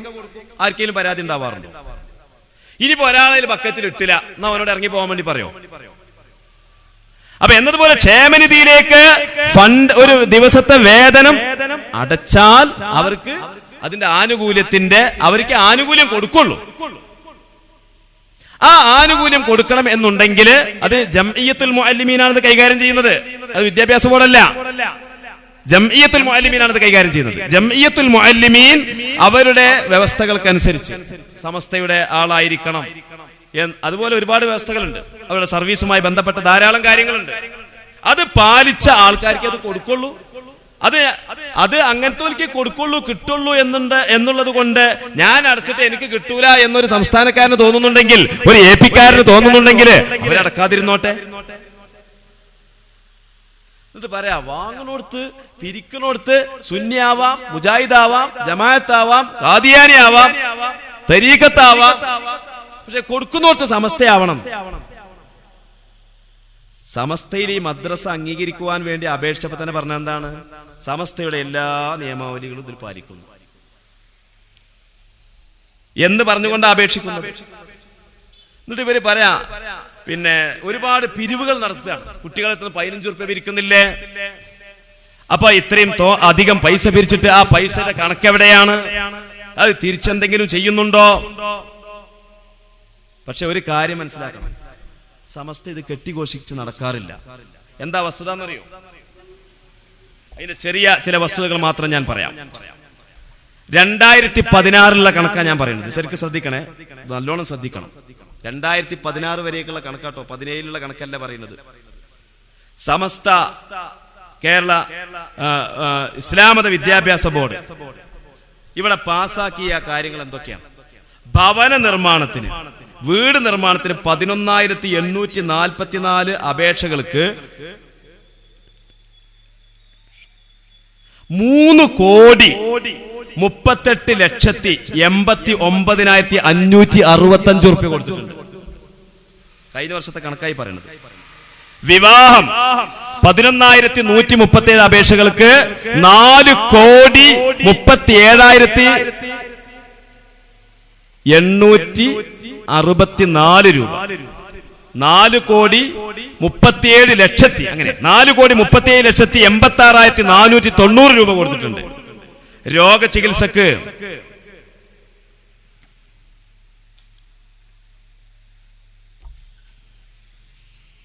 46,35,46,545 രൂപ കൊടുത്തിട്ടുണ്ട്. വിധവകൾക്ക് 365 പേർക്കായിട്ട് 18,71,650 രൂപ കൊടുത്തിട്ടുണ്ട്. രോഗം ബാധിച്ച 2,846 പേർക്ക്,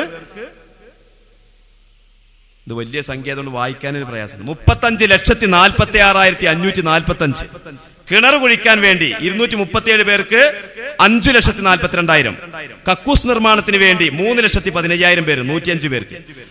ആക്സിഡന്റ് സംഭവിച്ചവർക്ക് 14,87,800 രൂപ.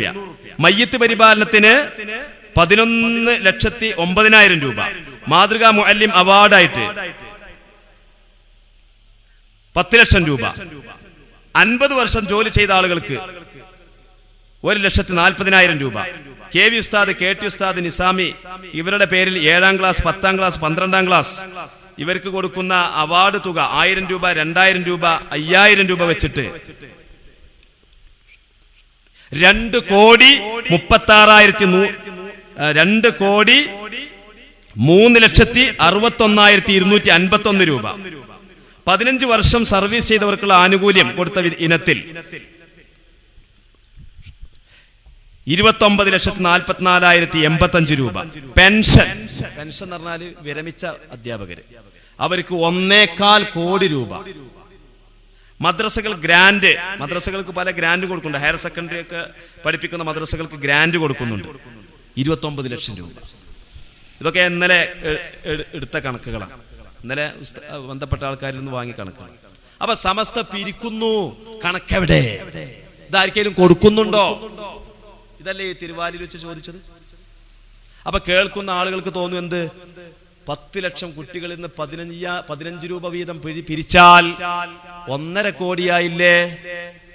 ഈ പൈസ എവിടുക്കാ പോകുന്നത്? കുറെ പൈസ ചെറുശ്ശേരി ഉസ്താദിന്റെ കീശയ്ക്ക്, വേറെ കുറെ പൈസ കാളമ്പാടി ഉസ്താദിന്റെ കീശയിലേക്ക്, വേറെ കുറെ പൈസ കോട്ടുമൽ ഉസ്താദിന്റെ കീശയിലേക്ക്, ആലിക്കുട്ടി ഉസ്താദിന്റെ കീശയിലേക്ക്. ഇതല്ലേ സാധാരണക്കാര് മനസ്സിലാക്കുക? ഇനി തീർന്നില്ല. നിങ്ങൾക്ക് ഈ സംശയങ്ങളൊക്കെ തീരാ മദ്രസ വിദ്യാഭ്യാസ ചട്ടങ്ങൾ എന്ന് പറഞ്ഞിട്ട് MER എന്നൊരു പുസ്തകമുണ്ട്. KER എന്ന് സ്കൂളിൽ പറയുന്നത് പോലെ MER. അത് വായിച്ചാൽ ഇതിന്റെയൊക്കെ വളരെ വിശദമായ കാര്യങ്ങൾ നിങ്ങൾക്ക് കിട്ടും. സമസ്ത അതിന്റെ റെക്കോർഡുകളെ പറ്റി പറയുന്നുണ്ട്. ഓരോ മദ്രസക്കും കൊടുക്കുന്ന റെക്കോർഡുകൾ ഇതൊക്കെ ശരിക്കും ശ്രദ്ധിക്കണം. 31 റെക്കോർഡ് ഓരോ മദ്രസയിലും വേണം. ഏതൊക്കെയാണ്? കുട്ടികളുടെ അഡ്മിഷൻ അപേക്ഷാ ഫോറം, അഡ്മിഷൻ രജിസ്റ്റർ, ഹാജർ പട്ടിക, ഒപ്പുപട്ടിക, ശമ്പള പട്ടിക, TC book, visit inspection book, മാസാന്ത സിലബസ്, ജനന സർട്ടിഫിക്കറ്റ് അപേക്ഷാ ഫോറം, ജനന രജിസ്റ്റർ, ജനന സർട്ടിഫിക്കറ്റ്, മൻഹജു തഅലീം, പൊതുപരീക്ഷ അപേക്ഷാ ഫോറങ്ങള്, പൊതുപരീക്ഷ മാർക്ക് ലിസ്റ്റ്, മുഫത്തിഷ് പരിശോധനാ റിപ്പോർട്ട്, പ്രോഗ്രസ് കാർഡ്, മുഅല്ലിം അഡ്മിഷൻ രജിസ്റ്റർ, മുഅല്ലിം TC, മാർക്ക് പട്ടിക, മദ്രസ നിയമങ്ങളും ചട്ടങ്ങളും, റേഞ്ച് ജംഇയ്യത്തുൽ മുഅല്ലിമീൻ നിയമങ്ങളും ചട്ടങ്ങളും, അൽ മുഅല്ലിം മാസിക. ഇതൊക്കെ സമസ്ത സൗജന്യമായിട്ട് ഓരോ മദ്രസക്കും കൊടുക്കുന്നതാ. ഇതിനൊക്കെ എത്ര പൈസ വരും? ഇനി മാനേജിംഗ് കമ്മിറ്റി ചെയ്യേണ്ട കാര്യങ്ങൾ എന്തൊക്കെയാണ്? Managing committee staff association minutes book, staff association accounts book, SKSBV വക രജിസ്റ്റർ, ഉപകരണങ്ങളുടെ സ്റ്റോക്ക് രജിസ്റ്റർ, ലീവ് രജിസ്റ്റർ, മദ്രസയിലെ കലാപ്രതിഭകളുടെ രജിസ്റ്ററുകൾ, പാഠസമയ പട്ടിക, സർക്കുലർ സൂക്ഷിക്കേണ്ട ഫയൽ, ഇതൊക്കെ കമ്മിറ്റി വാങ്ങേണ്ട കാര്യങ്ങളാണ്. അപ്പൊ 31 റെക്കോർഡുകളില് 22 റെക്കോർഡും സമസ്ത കൊടുക്കുന്നതാണ്. ഇതിനൊക്കെ കാശ് ചെലവാക്കണില്ലേ? മാത്രമല്ല ഓരോ മദ്രസയിലും ഈ 2 തവണ ഇൻസ്പെക്ഷൻ നടത്താൻ വേണ്ടി 100ഓളം വരുന്ന മുഫത്തിഷമാരുണ്ട്. അവർ സംസ്ഥാനത്തിനകത്തും പുറത്തും വിദേശ രാഷ്ട്രങ്ങളിലും ഓരോ മദ്രസയിലും വിസിറ്റ് ചെയ്തിട്ട് അവിടെ ഇൻസ്പെക്ട് ചെയ്യുന്നുണ്ട്. അവിടുത്തെ അക്കാഡമിക് നിലവാരം പരിശോധിക്കുന്നുണ്ട്. എന്നിട്ട് അതിന്റെ നിലവാരം കമ്മിറ്റിക്കാരെ ബോധ്യപ്പെടുത്തുന്നുണ്ട്. മദ്രസ അധ്യാപകരെ പറ്റിയുള്ള അഭിപ്രായങ്ങളൊക്കെ രേഖപ്പെടുത്തുന്നുണ്ട്. അവർക്ക് ശമ്പളം കൊടുക്കണ്ടേ? അവർക്ക് താമസ സൗകര്യം ചെയ്തു കൊടുക്കണ്ടേ? ഈ ലക്ഷക്കണക്കായ വിദ്യാർത്ഥികളുടെ മുഴുവൻ രേഖയും ആ കാര്യങ്ങളൊക്കെ കൈകാര്യം ചെയ്യാൻ വേണ്ടി എത്രയോ ഉദ്യോഗസ്ഥന്മാര് വിദ്യാഭ്യാസ ബോർഡിന്റെ ഓഫീസിലുണ്ട്. അവർക്കൊക്കെ ചെലവില്ലേ? എന്നിട്ട് ഇവര് പറയാം, കുട്ടികളിൽ നിന്ന് 15 രൂപ വീതം ബാഡ്ജിന് വേണ്ടി വാങ്ങിയിട്ട് കിട്ടുന്ന കോടിക്കണക്കിന് രൂപ, അതുപോലെ തന്നെ പരീക്ഷാ ഫീസിന് വേണ്ടി വാങ്ങുന്ന കോടിക്കണക്കിന് രൂപ, ആ രൂപകളൊക്കെ എവിടുക്കാ ചെലവാക്കുന്നത്? കണക്ക് ഞങ്ങൾ ചോദിക്കുന്നില്ല. ഇത് പറയുമ്പോ തോന്നും ഇതൊക്കെ ചെറുശ്ശേരിസ്ഥാന്റെ കീശിക്കാ പോണത്, ഇതൊക്കെ ആരിക്കുട്ടിസ്ഥാന്റെ കീശിക്കാ പോയത്. എത്രമാത്രം ഗൗരവമാണ്. അതുകൊണ്ട് തന്നെ പ്രിയപ്പെട്ട സഹോദരന്മാരെ, പിന്നെ ഇവർ പറയുന്നത് എന്താണെന്ന് വെച്ച് കഴിഞ്ഞാല് മദ്രസൊക്കെ നാട്ടുകാരതല്ലേ. അതിന് വ്യക്തമായ മറുപടി ഈ MER എന്ന പുസ്തകത്തിൽ പറയുന്നുണ്ട്. ഇതിൽ പറയുന്നുണ്ട്, മദ്രസയുടെ അക്കാഡമിക് കാര്യങ്ങൾ നിയന്ത്രിക്കുന്നത് അത് സമസ്തയാണ്. അതേ സമയത്ത് മദ്രസയുടെ ഭരണ നിർവഹണം, അതിന്റെ ഉടമസ്ഥാവകാശം കമ്മിറ്റിക്കാണ്. അങ്ങനെ തന്നെയല്ലേ? സമസ്ത ഏതെങ്കിലും മദ്രസയുടെ ഉടമാവകാശം പറഞ്ഞു വന്നിട്ടുണ്ടോ? ഏതെങ്കിലും മദ്രസയുടെ മേൽ കയ്യേറ്റം നടത്തിയിട്ടുണ്ടോ? അപ്പൊ അതുകൊണ്ട് തന്നെ എന്റെ പ്രിയപ്പെട്ട സഹോദരന്മാരെ, ഇത് ദുഷ്പ്രചരണം മാത്രമാണ്. ഇത് സമസ്തയുടെ അടങ്ങാത്ത ഒടുങ്ങാത്ത ദേഷ്യം കാരണത്താലാണ്. എത്രത്തോളം, ഞാനൊരു ചെറിയ ഉദാഹരണം പറയാം, വാക്കുകൾ നിർത്താൻ ഉദ്ദേശിക്കുകയാണ്, സമയം ഒരുപാടായി. എന്താണെന്നറിയോ? 2 വർഷം മുമ്പ് ചന്ദ്രികയിൽ ഒരു വാർത്ത വന്നു. ഒരു പള്ളിയില്, ഇപ്പൊ വണ്ടൂർ ടൗണില്, അവിടെ 2-3 പള്ളിയുണ്ട്. അവിടെ ഒരു പള്ളിയിൽ ആളെ കൊള്ളൂല, അപ്പൊ അടുത്ത പള്ളിയിൽ ആൾക്കാർ പോകും. ഇങ്ങനെ പല പള്ളിയിൽ ആളുകൾ നിസ്കരിക്കും ടൗണിലൊക്കെ. ഒരു പള്ളിയിൽ തന്നെ ഒരു ജുമാക്ക് ശേഷം ആൾക്കാർ എഴുന്നേറ്റ് പോയതിനു ശേഷം അടുത്ത ടീം അവിടെ നിന്നിട്ട് ജുമാ നടത്താൻ പറ്റുമോ? അങ്ങനെ ഒരു സമ്പ്രദായം ഇതുവരെ വന്നിട്ടില്ല. സ്വഹാബത്തിന്റെ കാലത്തോ താബിഈങ്ങളെ കാലത്തോ ഇമാമിങ്ങളെ കാലത്തോ ഇമാമിങ്ങളെ കിതാബുകളിലോ ഒന്നും അതിനെപ്പറ്റി പറഞ്ഞിട്ടില്ല. അപ്പൊ സമസ്തകാല ജമിയത്തുൽ ഉലമ പറഞ്ഞു, അങ്ങനെയുള്ള ജുമാ പറ്റൂല. ഒരു നാട്ടിൽ ഒരു ജുമയെ പറ്റുള്ളൂ. പക്ഷെ ഒരു സ്ഥലത്ത് ഒരുമിച്ച് കൂടാൻ കഴിയാതിരിക്കുക, അല്ലെങ്കിൽ ജനങ്ങൾക്കിടയിൽ ശക്തമായ സംഘർഷം ഉണ്ടായതിന്റെ പേരിൽ ഒരു സ്ഥലത്ത് ഒരുമിച്ച് കൂടാൻ കഴിയാതിരിക്കുക, അതല്ലെങ്കിൽ വിശാലമായ നാടിന്റെ ഒരു തലയിൽ നിന്ന് ഈ ജുമ നടക്കുന്ന സ്ഥലത്തേക്ക് വളരെ വിദൂരത കാരണത്താൽ ജനങ്ങൾക്ക് ബുദ്ധിമുട്ടുണ്ടാവുക, ഇങ്ങനെയുള്ള കാരണം ഉണ്ടാവുമ്പോ അവിടെ 2 ജുമ നടത്താം, അല്ലെങ്കിൽ 3 ജുമ നടത്താം, ആവശ്യത്തിനനുസരിച്ച് ജുമ നടത്താം. പക്ഷെ അത് ഒരു പള്ളിയിൽ തന്നെ ആവർത്തിക്കാൻ പറ്റുമോ? 1 മണിക്ക് ജുമ അടങ്ങി, 1:30ക്ക് ദുആ കഴിഞ്ഞു, ഒരു കൂട്ടർ ഇറങ്ങിപ്പോയി. അപ്പണ്ട് അങ്ങാടിത്തെ കച്ചവടക്കാരൊക്കെ പാടെ ഇവിടുത്തെ ജുമ ആയിരുന്നല്ലോ, നമ്മൾ സാധാരണ ദുഹർ നിസ്കരിക്കണമായി അസർ നിസ്കരിക്കുമ്പോ ഔദ്യോഗിക ജമാഅത്ത് കഴിഞ്ഞാൽ പിന്നെ ആൾക്കാർ വരുമല്ലോ എന്നതുപോലെ ഒരു ജുമ കഴിഞ്ഞിട്ട് അടുത്ത ജുമയ്ക്ക് ആൾക്കാർക്ക് വരാൻ പറ്റുമോ? പറ്റൂലേ? സമസ്ത പറഞ്ഞത് പറ്റൂല. കാരണം അങ്ങനെ പറ്റുകയാണെങ്കിൽ ഒരുപാട് പ്രശ്നങ്ങൾ വരും.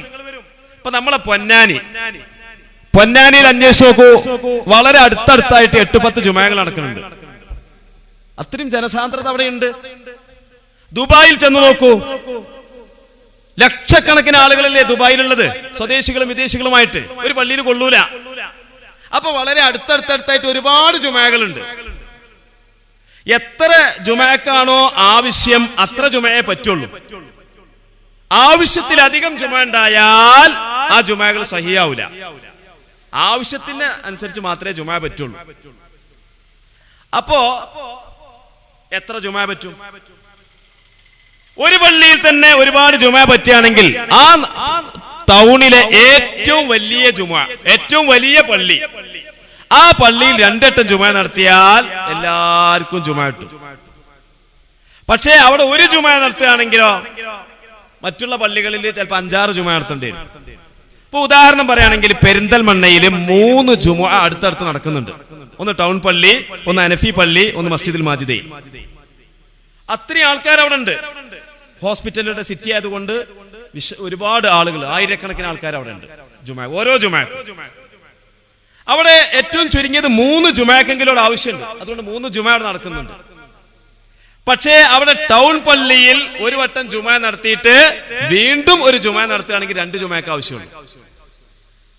അവിടെ 3 ജുമേന്റെ ആവശ്യം വരില്ല. കാരണം ടൗൺ പള്ളി അത്രയും വലിയ പള്ളിയാണ്.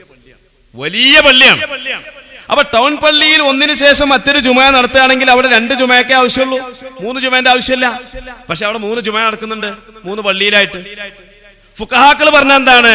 ആവശ്യത്തിന് ഏറെ ജുമാ നടന്നാൽ ഏറെയുള്ള ജുമാ സഹീഹല്ല. അപ്പൊ ഇവിടെ 2 ജുമാ കൊണ്ട് മതിയാക്കാൻ പറ്റും.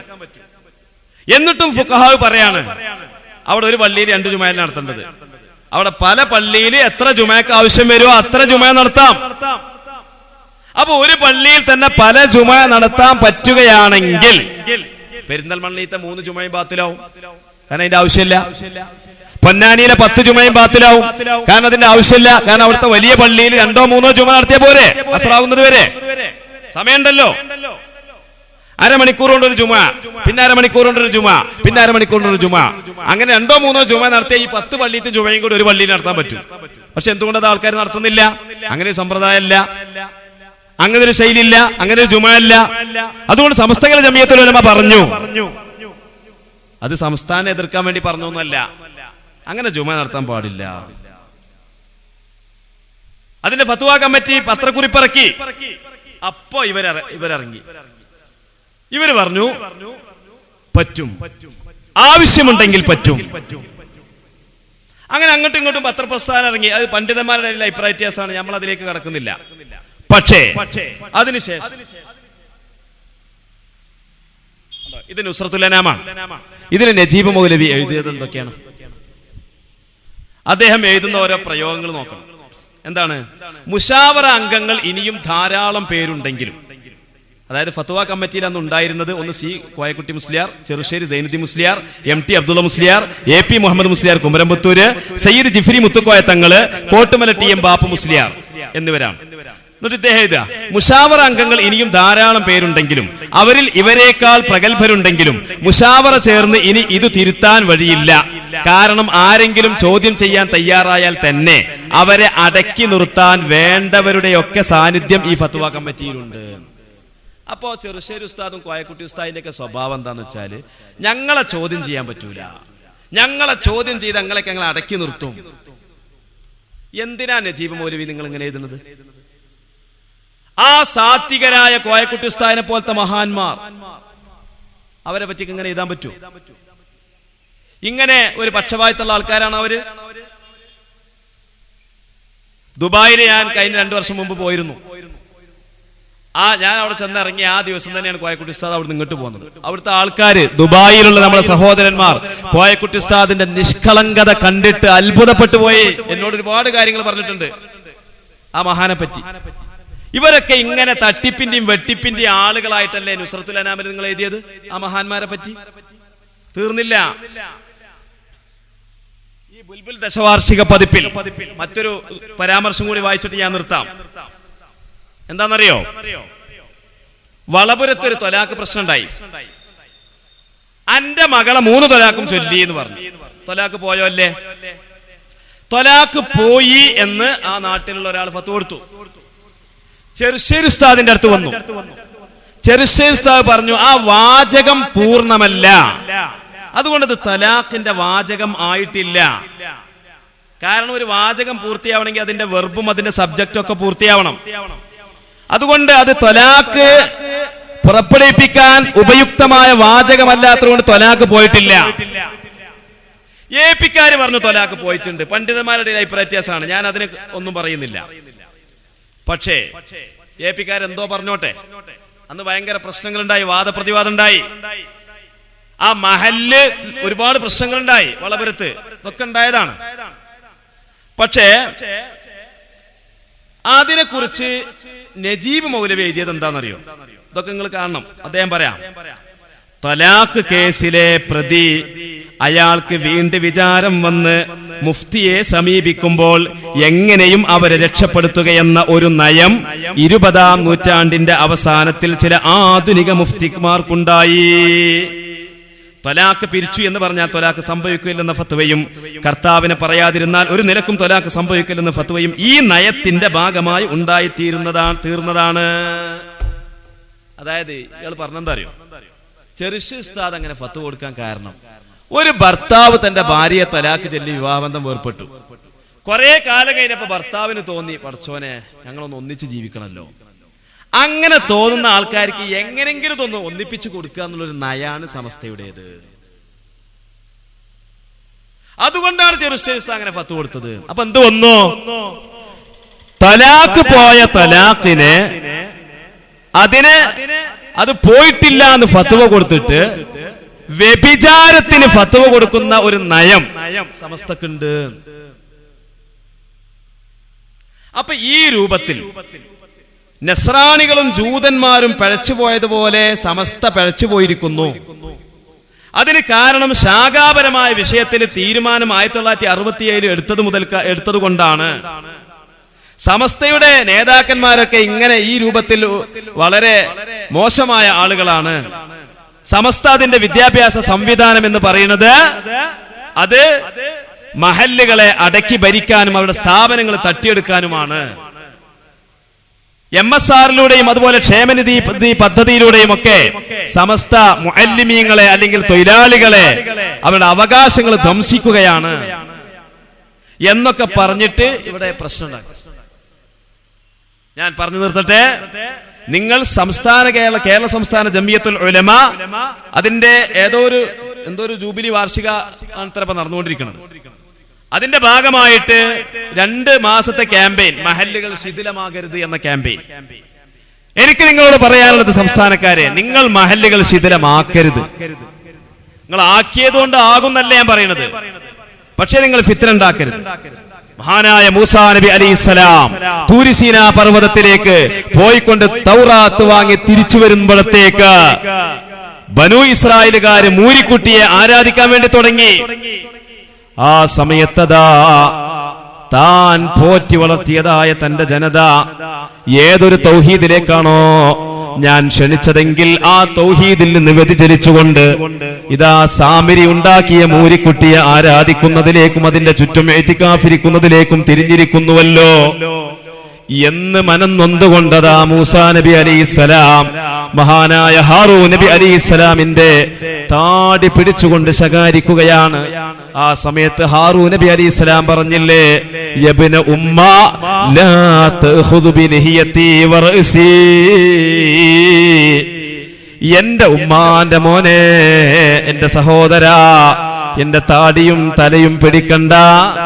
ഞാൻ അവരെ തടയാതിരിക്കാൻ കാരണം, ഞാൻ അഥവാ അവരെ തടഞ്ഞിട്ടുണ്ടെങ്കിൽ ബനു ഇസ്രായേലുകാർ പല കക്ഷികളായിട്ട്, ചിലർ എന്നെ അനുകൂലിക്കുന്നവരും ചിലർ എന്നെ പ്രതികൂലിക്കുന്നവരുമായിട്ട് കക്ഷികളായിട്ട് ചേരിതിരിഞ്ഞാൽ ഒരുപാട് പ്രശ്നങ്ങൾ ഇവിടെ ഉണ്ടാകും, ഒരുപാട് ശൈഥില്യം ഇവിടെ ഉണ്ടാകും, ഒരുപാട് കുഴപ്പങ്ങൾ ഇവിടെ ഉണ്ടാകും.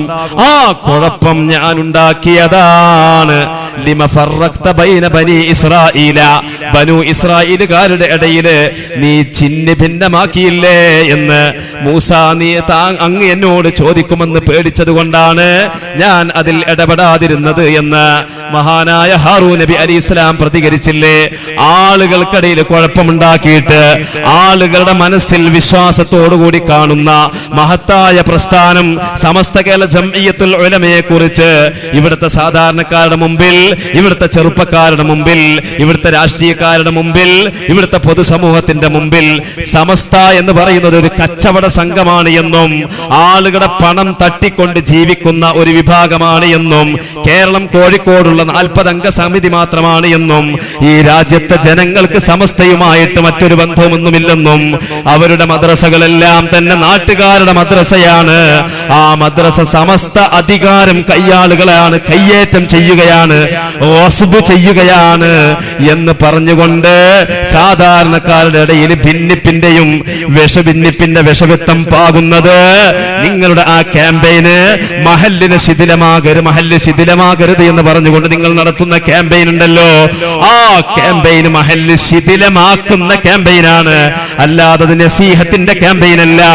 അത് പൊതുസമൂഹത്തിന്റെ മുമ്പിൽ ഉലമാഇനോടുള്ള മതിപ്പ്, അവരോടുള്ള ബഹുമാനം, അവരോടുള്ള മഹബത്ത് അത് നശിപ്പിക്കുവാൻ വേണ്ടി നിങ്ങളുടെ ദുരമോഹവും നിങ്ങളുടെ ദുരാഗ്രഹവും അതുപോലെ തന്നെ എന്തോ മോഹഭംഗവും അത് മാത്രം മനസ്സിൽ ഉറപ്പിച്ചുകൊണ്ട് നടത്തുന്ന കളിയാണ്.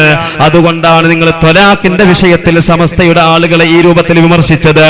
അതുകൊണ്ടാണ് നിങ്ങൾ ഒരു പള്ളിയിൽ പല ജുമുഅ നടക്കുന്ന കേവലം മസ്അലാപരമായ ഒരു വിഷയത്തില് സമസ്തയുടെ ഫത്വാ കമ്മിറ്റിക്കാരെ വെറും അഹങ്കാരികളായിട്ട് നിങ്ങൾ ചിത്രീകരിച്ചത്. അതുകൊണ്ട് തന്നെയാണ് നിങ്ങൾ ഇവിടെ ഒരു മുടി കൊണ്ടുവന്നപ്പോൾ ആ മുടി വ്യാജ മുടിയാണ് എന്നുള്ളതിന് 100,000 തെളിവുകൾ ഇവിടെ മുമ്പിലുണ്ടായിട്ട് പോലും അതിനെ ന്യായീകരിക്കാനും അതിന് പക്ഷം പിടിച്ചുകൊണ്ട് സംസാരിക്കാനും അതുപോലെ തന്നെ അതിനു വേണ്ടി അവിടുന്നും ഇവിടുന്നും തുണ്ടം ഇബാറത്തുകൾ മുറിച്ചുകൊണ്ട് പ്രസംഗിക്കാനും നിങ്ങൾ തന്നെ പതിറ്റാണ്ടുകൾക്ക് മുമ്പ് പ്രസംഗിച്ച പ്രസംഗത്തിന് എതിരെ പ്രസംഗിക്കാനുമൊക്കെ നിങ്ങളെ പ്രചോദിപ്പിച്ച വികാരം കടുത്ത സമസ്തയോടുള്ള വിരോധമാണ്, അസൂയയാണ് എന്ന് ഞങ്ങൾക്ക് പറയാതിരിക്കാൻ നിർവാഹമില്ല. ഇതൊരിക്കലും തന്നെ ആക്ഷേപിക്കാൻ വേണ്ടി പറയല്ല. ഇനി ഇങ്ങനത്തെ ഒരു വിശദീകരണത്തിന് വേണ്ടി ഇവിടെ വരൂല്ല. ഒരുപാട് കാര്യങ്ങൾ സത്താർ സാഹിബ് പറഞ്ഞു, അതിന്റെ ബാക്കി കാര്യങ്ങൾ മാത്രമാണ് ഞാൻ പറഞ്ഞിട്ടുള്ളത്. അതുകൊണ്ട് എന്റെ മുഅ്മിനീങ്ങളെ, നാം നമ്മുടെ ഉലമാക്കൾ, നമ്മുടെ സംഘടിത പ്രസ്ഥാനമായ സമസ്ത കേരള ജംഇയ്യത്തുൽ ഉലമ, അതിന്റെ കീഴിലായിട്ട് ഈ സമുദായത്തിന്റെ അവകാശങ്ങളും ഈ സമുദായത്തിന്റെ കെട്ടുറപ്പും നിലനിർത്തുവാൻ വേണ്ടി നാം അണിചേരുക എന്ന് മാത്രം ഈ സന്ദർഭത്തിൽ ഉണർത്തിക്കൊണ്ട് ഞാൻ എന്റെ വാക്കുകൾ ഉപസംഹരിക്കുകയാണ്.